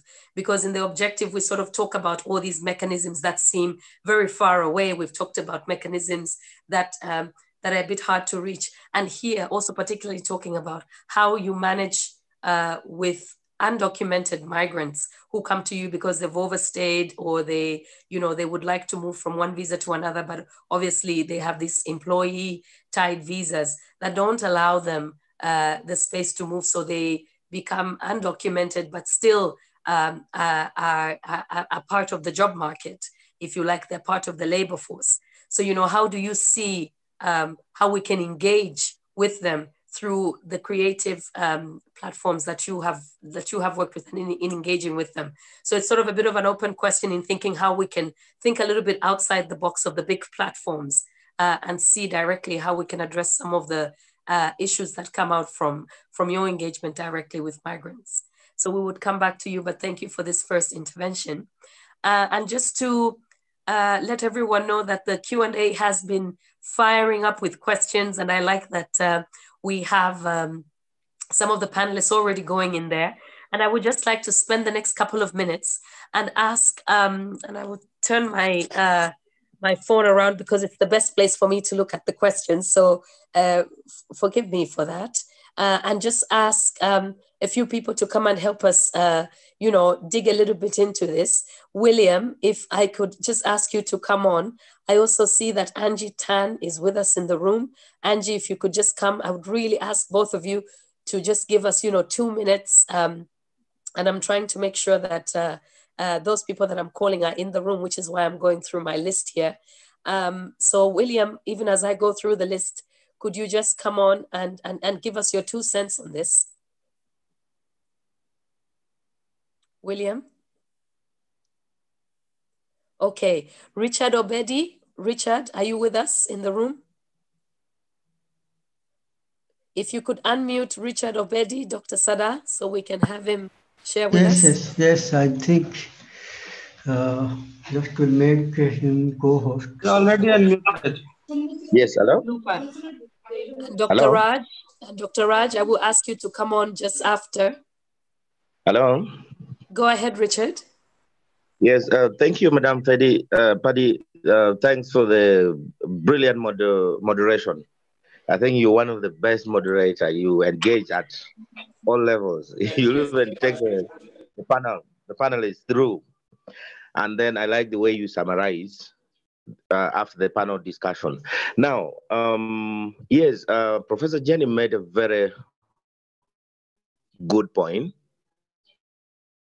But I see there's a child is not binding. We're not going to hold states accountable. And for me, that work method is bad. Because it even happens at the, let me say, at the AU level, whereby state accountability is not enforced. So maybe in the future, if we could come up with frameworks that are binding to the state, and if maybe penalties should be imposed on those who do not actually meet even the bare minimum. Now, going back to the issue of migration, I mean gender migration. Yeah, for instance, in Uganda, we have 3 or 4 ministries that have adopted what they call the National Action Plan. Now, some of there are some key issues that needs to be mainstream. For instance, issue of HIV/AIDS. So you find the ministry has made it a deliberate ways of doing things that whatever you're going to do, you must mainstream this, gender, mainstream issues of HIV/AIDS and others. And it has been working well because at the end of the day, even if you're doing you're implementing a program, it's not completely lost. Now, I was trying to make that comparison. If the Global Compact could come up with, I don't know how to call it, but some kind of action plan. And I also with the various continents and various regions that we have, I don't know how we shall call that, so that in one or the other is binding or in a way they are interrelated. So that we even some of these regions should be held accountable that, okay, you know what, Asia, you're not doing well, Africa, you're not doing well, Europe, you're not doing well. We should be able to actually measure their performances based on such. So my appeal in a nutshell is, can we come up with something that we shall mainstream issues of gender in our migration governance? Thank you. Thank you, Richard, for that very direct proposal. And I'm hoping that our able panel will be able to zoom in a bit. Maybe we can talk a bit more about how this is mainstreamed. I think the mainstreaming and the ensuring of having a much more gender responsive migration governance in general. And I think looking at the area of migrants and diaspora engagement. William, you're there. Please give us your 2 cents on this. Thanks, Patty, and thanks to the panel. And I think Madhavan has raised that point quite well, and Dr. Camille as well. I'm wondering, how far is diaspora, in a certain sense, the privatization of development? And I'm saying the privatization of development in the sense of this burden on diaspora communities now to take on development. And for a large part, the diaspora movement, which started off as, let us say, a migrant kind of movement. I don't want to dwell too much on the distinction between migrants and diaspora. So for how long these diaspora communities or migrant communities left because very often of lack of opportunities at home. And now they are being called to not only make a living and a good living in a country of destination and be responsible for them and their families kind of thing in that country of destination, but also now to contribute to development back home. What needs to change structurally, systemically in countries of origin from a sustainable development practice that doesn't put such a big burden today on diaspora and migrant organizations? Yes, they will be part of development, but to put such an onerous burden on them. For example, take Philippines or take Kerala, India, the two countries that I am familiar with. How long have they been dependent on diaspora or migrant remittances kind of thing? When does the development practice of sustainable development change in countries of origin for us not to put this burden of responsibility so much on diaspora? I'll leave it at that.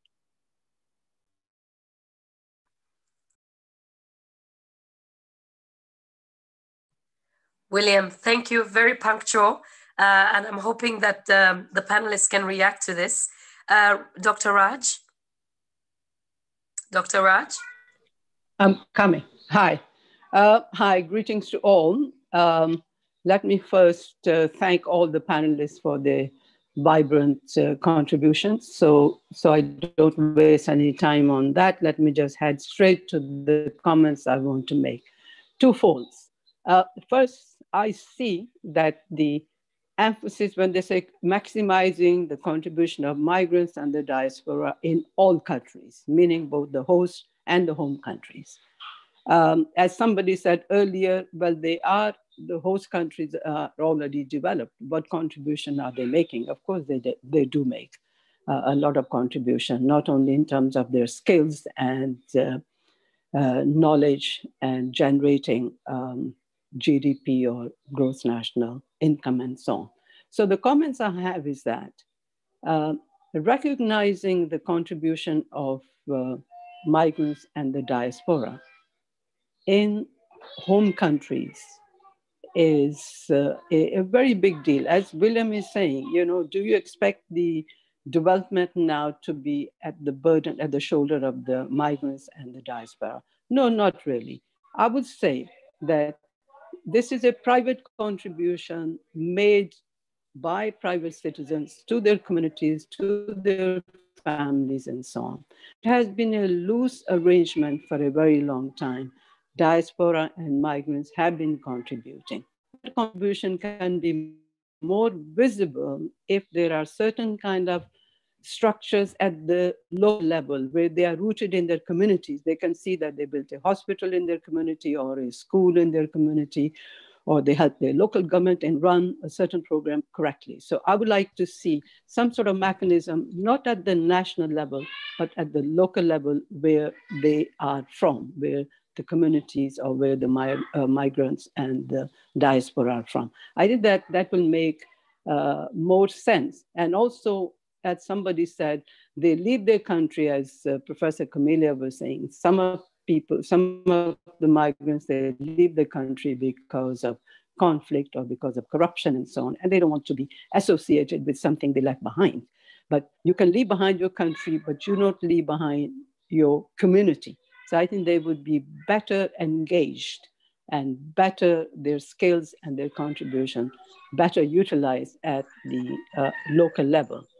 The other thing I wanted to say was how some of the mechanisms could be put in place so that there is some greater, not only recognition, but greater use of what resources they put in, but not that the community's development is depending on how much is coming regularly every month from migrants. And I think while they can be active development partners, they cannot always be reliable development partners. And I think that needs to be borne in mind. So I think I will leave it to that what sort of mechanisms can be put at the local level, community level, so they are better engaged. Sorry, just something just came to my mind. So if at all they are involved in business initiatives in their home countries or at the local level, sometimes there are risks. If they get into certain business projects and there are some risks, what sort of possibilities in the host countries are there to ensure the business investment of these people? They do that for their own nationals. For example, the UK has its business insurance in foreign countries. So in case a business fails, the government picks up X percentage of that investment. So that enables people to take steps in putting money in risky as well as productive businesses. So this is one thing that came to my mind just now. Thank you very much. Thanks a lot. And thanks again to all the panelists. Thank you, Dr. Raj. I think some very important reflections there on what really happens when COVID happened. I think that could be rephrased in that way as well. So for all the support that migrant and diaspora businesses in their host countries or their work was affected, that they were sort of left out of this host country provision, but they're also not included in their home country provision. So where do they really lie? And I think this is, the concept, I think Mr. Kalath was also alluding to it. How are we helping migrants on this whole concept of sort of lost wedges or wedge theft in that case, for those who haven't had their wedges replenished, or for those whose work has been suspended because they're not able to work during the time of COVID. So as we were saying, COVID has really been a true test to, are we really serious about migrants contributing to sustainable development? Because if we are, we would create conditions that not only look at where they are when they're providing for home countries, but also where they are when they're not able to provide, and how the system can also be able to give back. So I think that's very important. And I think I would also applaud your point on the issue of moving to the local. How do we move to the local? And how is the central engaging with that? And all the diaspora organizations themselves. So I think these are some of the questions that we raised to our panelists. I can see Anisu has their hand up. Anisu, if you can deliberate in 1 minute so we can get back to the panel. And if there's anyone else who has something so burning that they have to say, I will ask you to raise your hand, but you would need to take a minute only. Anisu? Thank you, Paddy. Give me the opportunity to say something. I am a returning migrant worker. My experience is grassroots experience. I will, due to my limited time, I will not go to repetition something. Simply, I have some work with the diaspora. So I saw they have a lot of intention to contribute for their home country, as well as if we go to the rural area, there are some religious institution, educational institution, social club, everything has developed, and migrant workers' maximum contribution is there. Finally, I would say the good governance is very important. These diaspora and migrant workers, they are individually provide the support. If they assured from the good governance, then they can contribute to the national level also. Thank you. So Anisu, thank you for that. I don't see any other hands raised, but I think we already have some very interesting shares in the chat box there. Thank you, Oleg. And I think Jeto had also raised an issue there. So just coming back to the panelists in the same. Can I? Yes, go ahead, please. Yeah, I am Swadesh Parikipanla, behalf of the Immigrants Welfare Forum, Hyderabad, India. I am speaking from. Here, many migrant workers if getting problems in Arab countries, in Middle East. The diaspora organizations are very much take care of that persons. What are the, if funeral and something accidents will happen, and some irregular migrants in case. Many cases, many areas, only diaspora organizations very much take care about that issues. In grassroots level, in villages also, migrant associations, they are collecting money, fundraising by the WhatsApp groups and social media. They're collecting money for the health facilities providing and child marriages and child education purpose. They're fundraising and they invest on that migrant workers' welfare. This is happening. With the lack of government initiation in the form of welfare boards and other schemes, marginalize these migrant workers. Thank you for this. Swadesh, thank you for that, highlighting the point of how diaspora and migrant groups have been there to support advocacy works around social issues back home, which I think is another part of, looking at what the wide spectrum of contribution looks like. And maybe this is where also William's point has come in, where we just don't pick the best of the best, but we also pick what migrants have to offer. So in the same, unless there is anyone with something burning, I will move then to our panelists. We had given you a few questions for reflections, and we're also in the wrap-up session. I would just ask you, maybe starting with Professor Jenna, and then, moving along in that order, if you could touch on some of the issues we raised, and also from the observations you have had from our chat room and in the development of the discussion, what you think, in response to the questions we've given you, and if you want to point 1 or 2 points. I give you each about 2 minutes so that we can wrap up. Professor Jenna? Great, thanks. It's been a really interesting discussion, and I've been engaged despite my 9-year-old keeping coming in to ask for things prior to his online schooling. So, there's a couple of things I wanted to raise. So there was a point made around this instrument not being binding about the Global Compact for Migration. I think it's important to recognize that it sort of doesn't matter whether it's binding or not. What it is something that the majority of the world's countries have signed on to, and it's built on and clearly linked into international instruments that are binding, that do have meaningful processes in place to help hold people, governments, into account.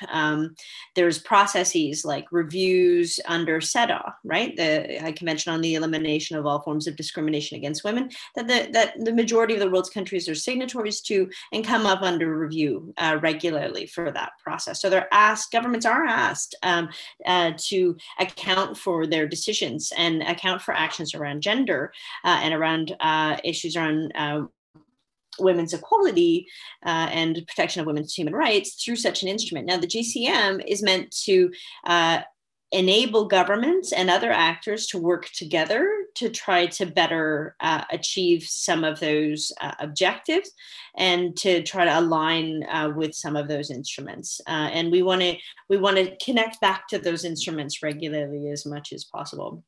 So just to point to that one, and that there are mechanisms for that. Now, there was a point made, I guess, by William regarding this sort of privatization of development and the burden on diaspora. I would concur with that assessment. I would add further to that, though, that to go further than that, how are we actually addressing and thinking about development in that context?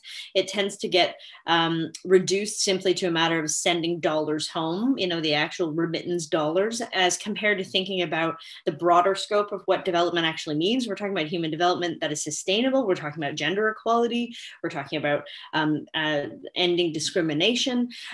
These things aren't going to be fixed by sending dollars home, right? And they have to be fixed by a broad-based engagement, and one that does more to get the voices of marginalized groups, in particular the voices of women migrants, into decision-making and into thinking through how our instruments and how our governance is working. So to go back to the other point about measurement and about how are we tracking, any kind of progress on any of these things, this is really important. And this is why we need to ensure that the voices of the diaspora don't there is no homogenous voice of the diaspora. And I think it's a really important point to make, that there are marginalized groups and individuals within that. And we quite often are not referring to the undocumented migrant worker for domestic migrant workers as well, who don't tend to have access to the same kinds of formal processes to have political participation through unionization, for example, is not common among domestic workers. So there's gaps in terms of the opportunities for certain migrant groups to be able to have their voices heard, and we need to do better on that. One mechanism or one important feature as well is the importance of collecting data that is gender disaggregated and sex disaggregated, and encouraging research around some of these issues, and identifying some of the practices that are at work. So some that have already been talked about and brought up today. Oleg flagged a few. So did Richard, and there's quite a number that are happening in countries that we want to be able to share that information. And I would also contend that we need clear guidance to governments, and that involves civil society engagement around gender-based analysis, so that we analyze and we use that data to inform and enhance policy and to hold it to account. That it's not so good just to say we've done this and it includes women. Right? You need to then go back and do a gender analysis to ensure that that policy is actually towards the objectives of the GCMs and towards the objectives of the SDGs, or the goals. And so just to say that with colleagues at the Women in Migration Network and funded by the Government of Canada, we're working on a gender migration hub that will try to bring together some of those practices. So send me your best practices and we will profile them. And stay tuned for gendermigrationhub.org, which will have lots of great resources, which we hope is as well informed as it can be from the voices of civil society and organizations like those that you represent. So please reach out and send along your practices and your ways of doing things. So thank you. Thank you, Jenna, for that. If we could have Undersecretary Astravel. Yes, thank you again, Paddy, for this opportunity. And we are very glad to report to the group, of course, that the Philippines has a lot of gender-based policies to protect not only our women and children here in the Philippines, but those who are overseas. And in fact, our government has passed the Republic Act 8042, or the Migrant Workers Act.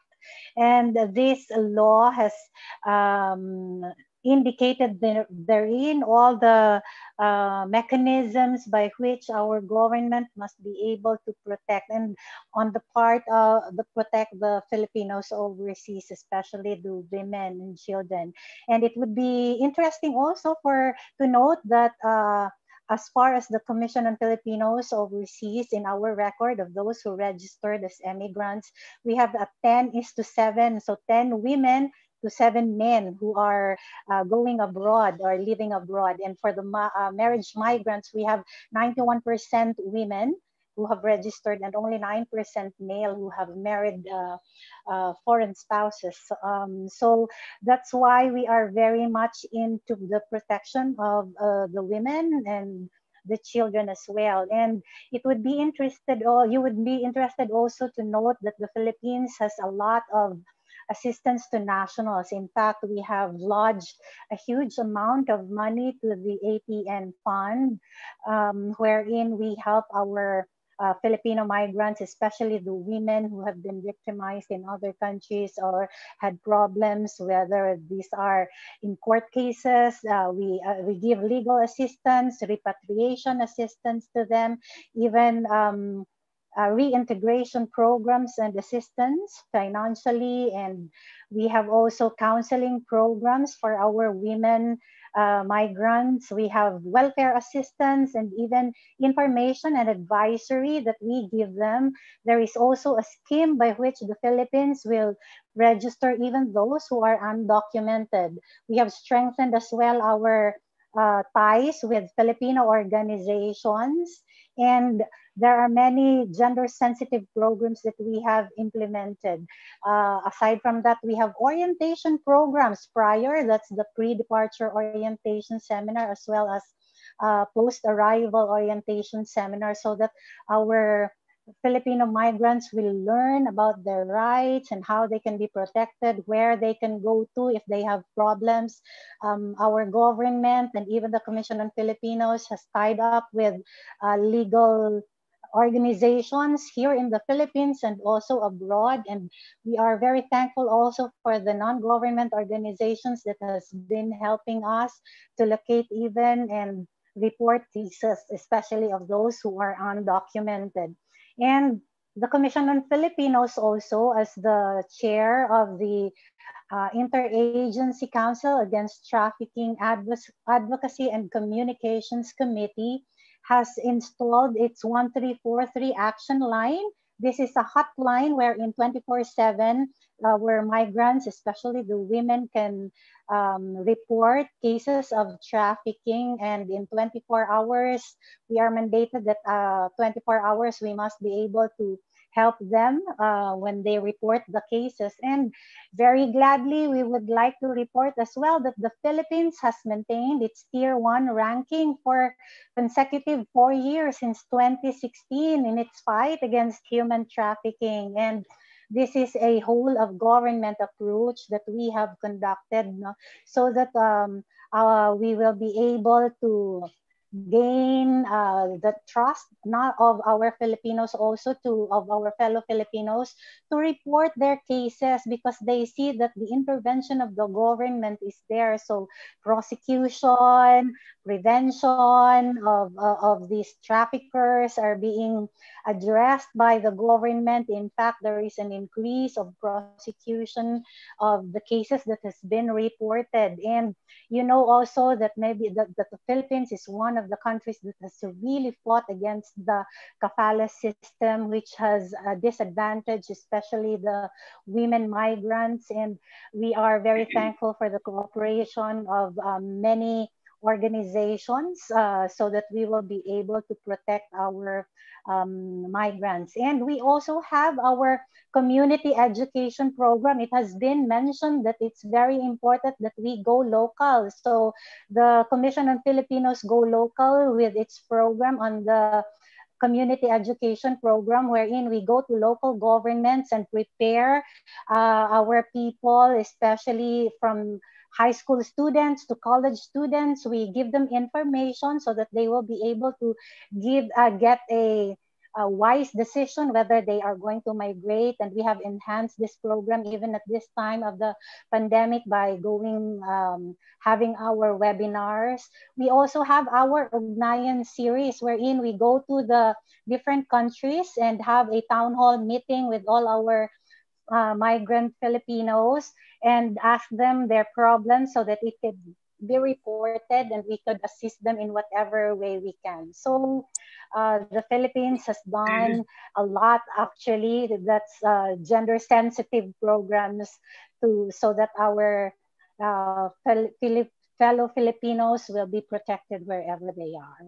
Thank you very much, Undersecretary. I think it was very elaborate. Didi? Thanks very much, Paddy. Since I gave a very short section, what I'll try to do is incorporate some of the questions you asked me at the start, but also some of the questions that I've seen in the chat box and William's question. So I'll go to William's question first of all, which is about ensuring we don't put pressure on diaspora in terms of focusing their contribution on sustainable development. I think it's a very interesting and it's a great question to pose. I also support what Raj was saying in the sense that diaspora individuals, they're already contributing. Most of them are already contributing. I wanted to try myself. Hello? Can you hear me? Okay. Go ahead. Sorry for that. Thank you.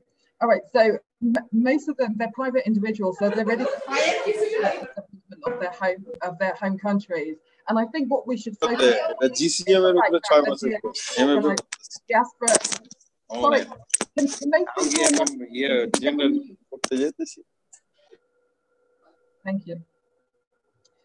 So as I was saying, I think we need to focus on the members of the diaspora community who are already contributing towards the development of their home countries, and they do this naturally. And it's about providing for their communities, but providing for their families. So they're already sending money in terms of remittances to provide educational needs for their members of family. That we do know that education will promote local and economic development. They're already providing food, clothing, etc. for their members of their family. And I think what we should be focusing on is how do we enhance the contributions of the diaspora and migrant communities that are already providing for their members of their family and for their community. And I believe that what we should be doing, and I agree with Raj in terms of creating and facilitating the necessary structures to enhance their contributions. And I'll just go to what some of the things that Afford has been doing. So what Afford focuses on is it does focus on partnerships. It focuses on outreach and engagement in order to affect policy both within the home country and within the host country, and to facilitate diaspora individuals, organizations, facilitate the work that they're doing to contribute to their home country. So in terms of kind of some of the engagement that Afford does, we have an annual African Diaspora and Development Day, which happens on the first Saturday of July every year. And that brings together African migrants, diaspora, policymakers, academics, all those who are involved in Africa to talk about specific topics. And it's about facilitating conversations, knowledge sharing, best practice, networks and support, and facilitating for those people who are also from the migrant communities. What it also does is it fosters kind of a cultural environment in which they can engage with different parts of their community. Another thing that Afford has been doing is we have a diaspora experience. It was previously known as CEDA. And what this is that there was a question in the chat box which stated, when does a diaspora become a citizen? And that's a really quite interesting question, because I think that even though you may a migrant may become a member of the diaspora and then may become a citizen, I think that the nature of a member of the diaspora is it's not necessarily reliant on whether you have a passport in the country of your in the country of destination or your home, which becomes your kind of home country. And I think that many things have either increased or broken the ties between diaspora communities and their home country, or strengthened those ties. And I think from a UK perspective, things such as things such as the Windrush scandal has facilitated, and for those who don't know, the Windrush scandal happened in the UK. And what it was that people who have been living in the UK for many years, maybe 20, 30 years, that arrived in the UK before 1973 were told that if they don't find their documentation, that they will be deported. And a lot of people lost their jobs, lost their homes, and were eventually deported. So that scandal also it also kind of strengthens bonds with the home country, because it brings back the perception of, even if you do have a citizen, even if you do feel that you're a citizen of a country, are you really? And I think most people who are from a diaspora background will also tell you that even if they're second, third, fourth generation, that they typically do get asked where they come from. And they're not talking about their locality, where they reside in the country that they currently are. They're talking about where your family originally is from. So I think things like that kind of strengthen ties between the diaspora community and their home country. But again, things that Afford does in order to, and Afford has a very wide definition of what they consider the diaspora to be. So it's not just first, second generation. It could be, people who are from, for example, the United States, who don't have any direct contact within Africa, but it's also people who identify as African. And what we do in Afford is we try to engage in many different areas. So some of the programs that we have is we've launched with the Open Society Foundation the Return of the Icon program. And again, this is a way of culturally ensuring that people can identify with African artifacts, and then engage in the policy discourse of what needs to happen in terms of returning those artifacts, or whether they should remain in the host country. I think I've kind of rushed it a little bit, but what we're also doing, sorry, Paddy, I can see the time.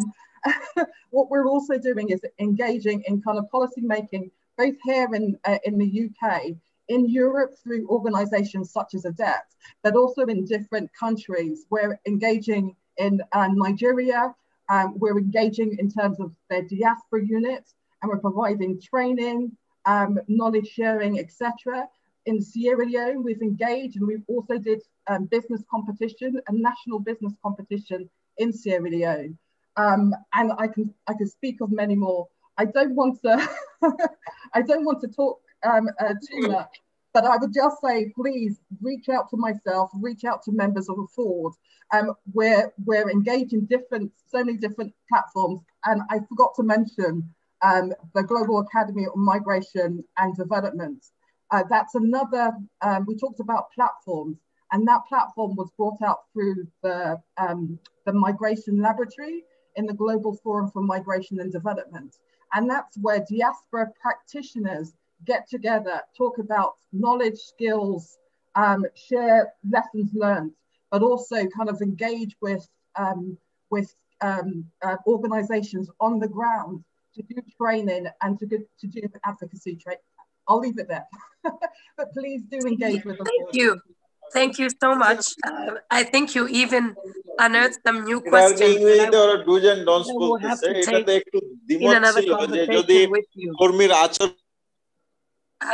Maybe yes, thank you. Shall we ask Oleg? Yes, Patty, if I may. Do you hear me?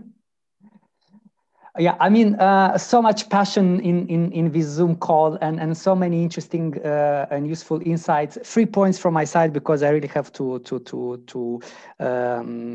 leave this meeting, because I will moderate another diaspora engagement session starting at 3:30 Brussels time on definition, citizenship, and identity. There are more than 170 definitions of diaspora worldwide, according to the World Bank. So it's extremely difficult to define what diaspora means within a certain context or to a certain country. For example, the Africa Union and its definition focuses on the contribution of diaspora. My own government considers that all citizens who are residing abroad represent diaspora. Ireland focuses on connection. Therefore, again, the scholars have different views and opinions on what diaspora is. And I think one of the common denominators, because this is also pretty much linked to how people identify themselves as diaspora. For example, when I arrived in Belgium 12 years ago, I was not seeing myself as diaspora, or yes, now I do see myself as an active diaspora member.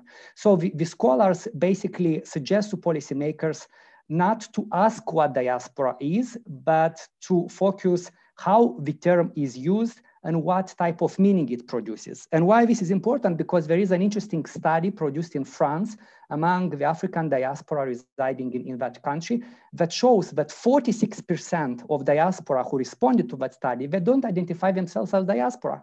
So they don't see themselves connected to their homeland. They don't identify themselves with the definition of their homeland. And I think indeed, this is a very personal and private issue and a delicate issue, how you relate yourself to various definitions, concepts, and so on and so forth.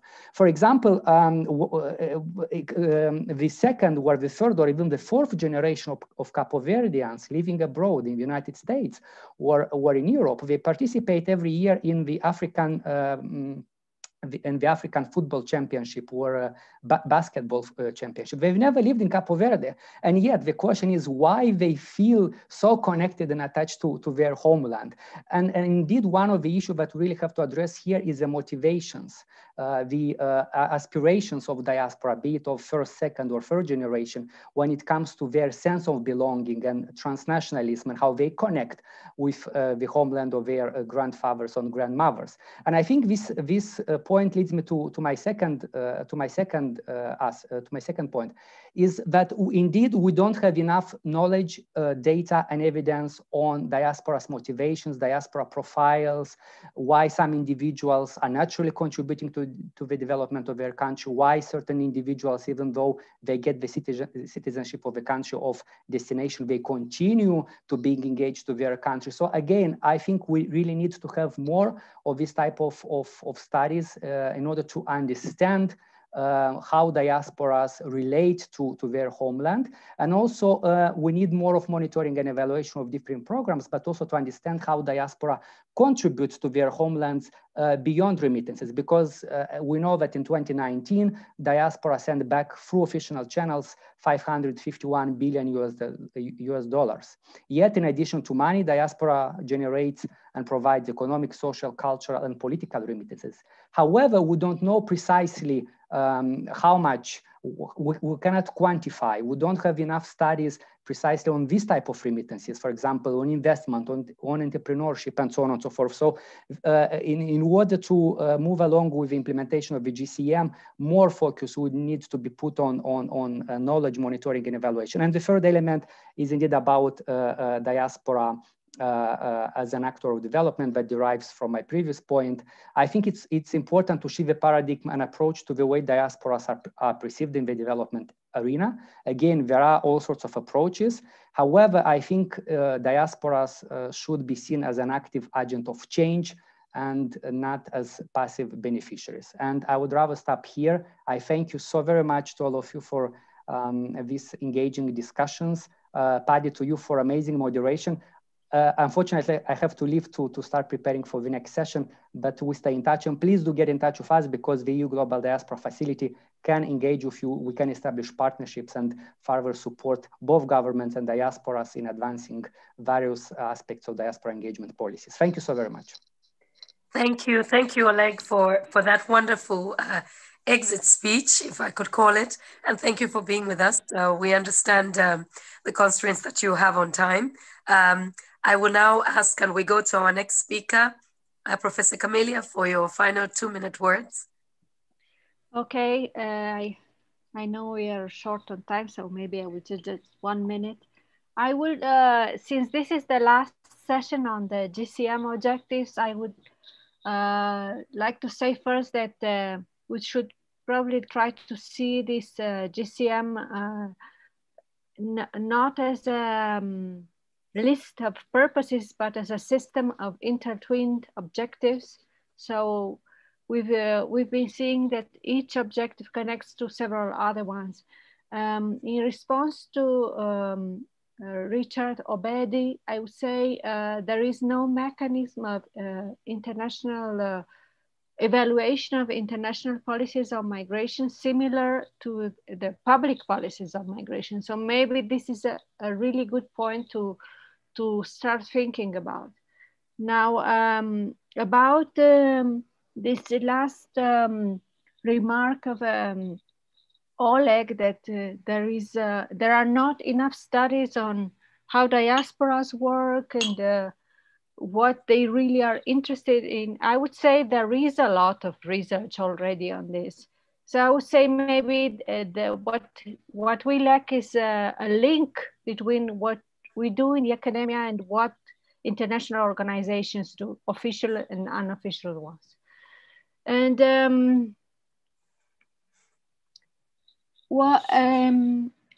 another point I wanted to make in general on migration diplomacy is that look at the multilateral approaches that are common in other transnational domains, such as trade and capital flows, why is there so much questioning about dealing with people and circulation of people and human mobility? Why are humans such a bad business on the international scales? Maybe the state-centered approach is what impedes cooperation. So we should go beyond those governmental approaches, work with them. So for me, the key to success is this hybrid cooperation between the government and the natural diaspora networks. We have to find creative solutions of economic integration of forced migrants, for instance, that may help with all the diasporas program. I will leave it here because I know we are short on time. I can talk more on this. Thank you, Mr. Kalath.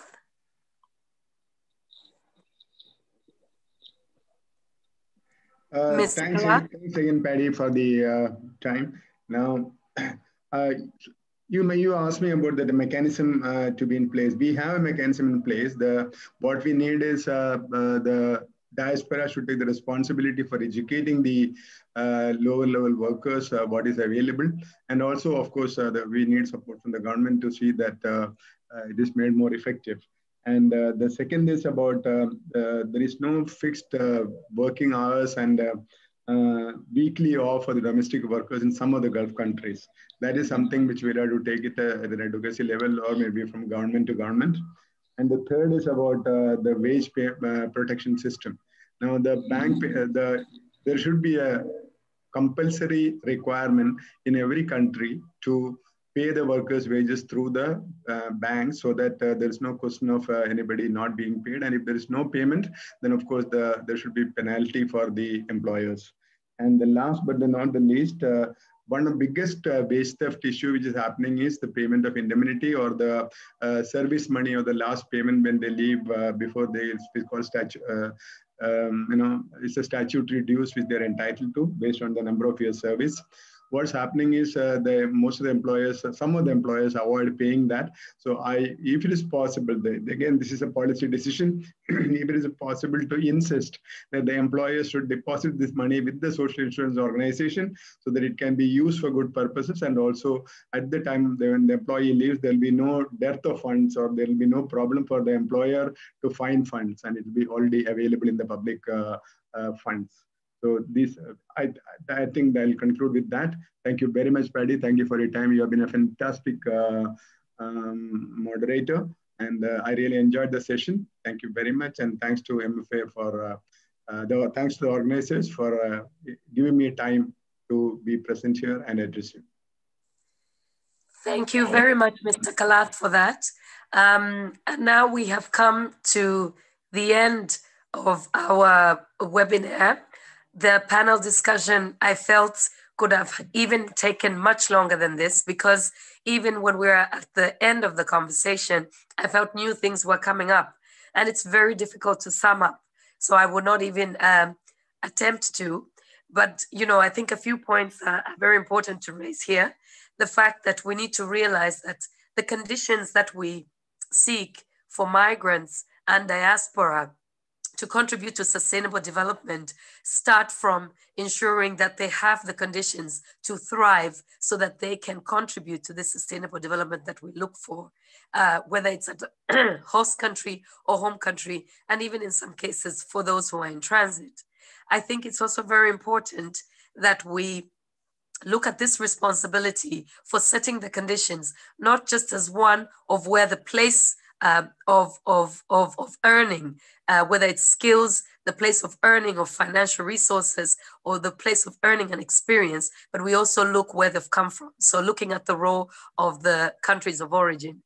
I think it's also very important to note that whatever we define diaspora to be, we should just get back to what the definition of human development is. And it requires many aspects. So no matter what we look at in terms of the source of diaspora or the resource that diaspora has, I think it's important that we look that they have an important element to contribute back home. And when we define sustainable development, we open up those channels also in terms of the areas of contribution to social sectors, development sectors, where migrants can still contribute at home, in transit, and in their destination countries. The making of bridges is completely essential. All of the society approaches, whole of government approaches are important, but particularly making these bridges with local actors.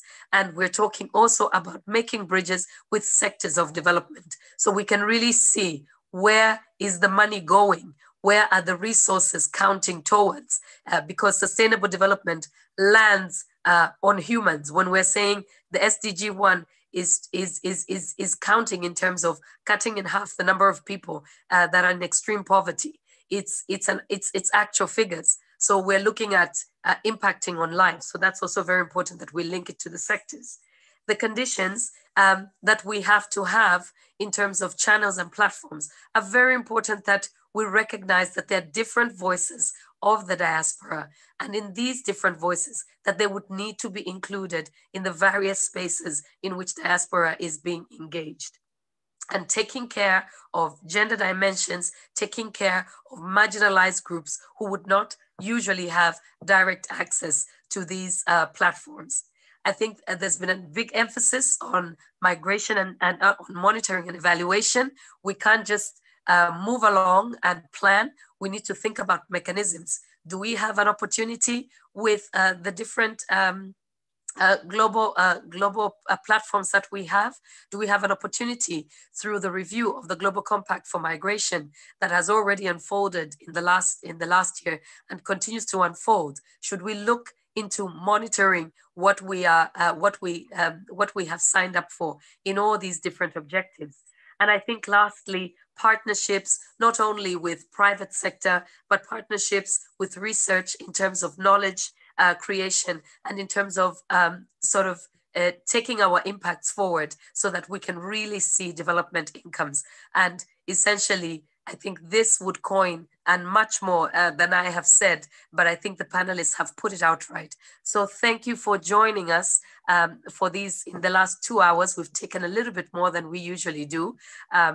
But thank you again to all the panelists that joined us. Thank you to the audience. I think we still have a count of 125 with us.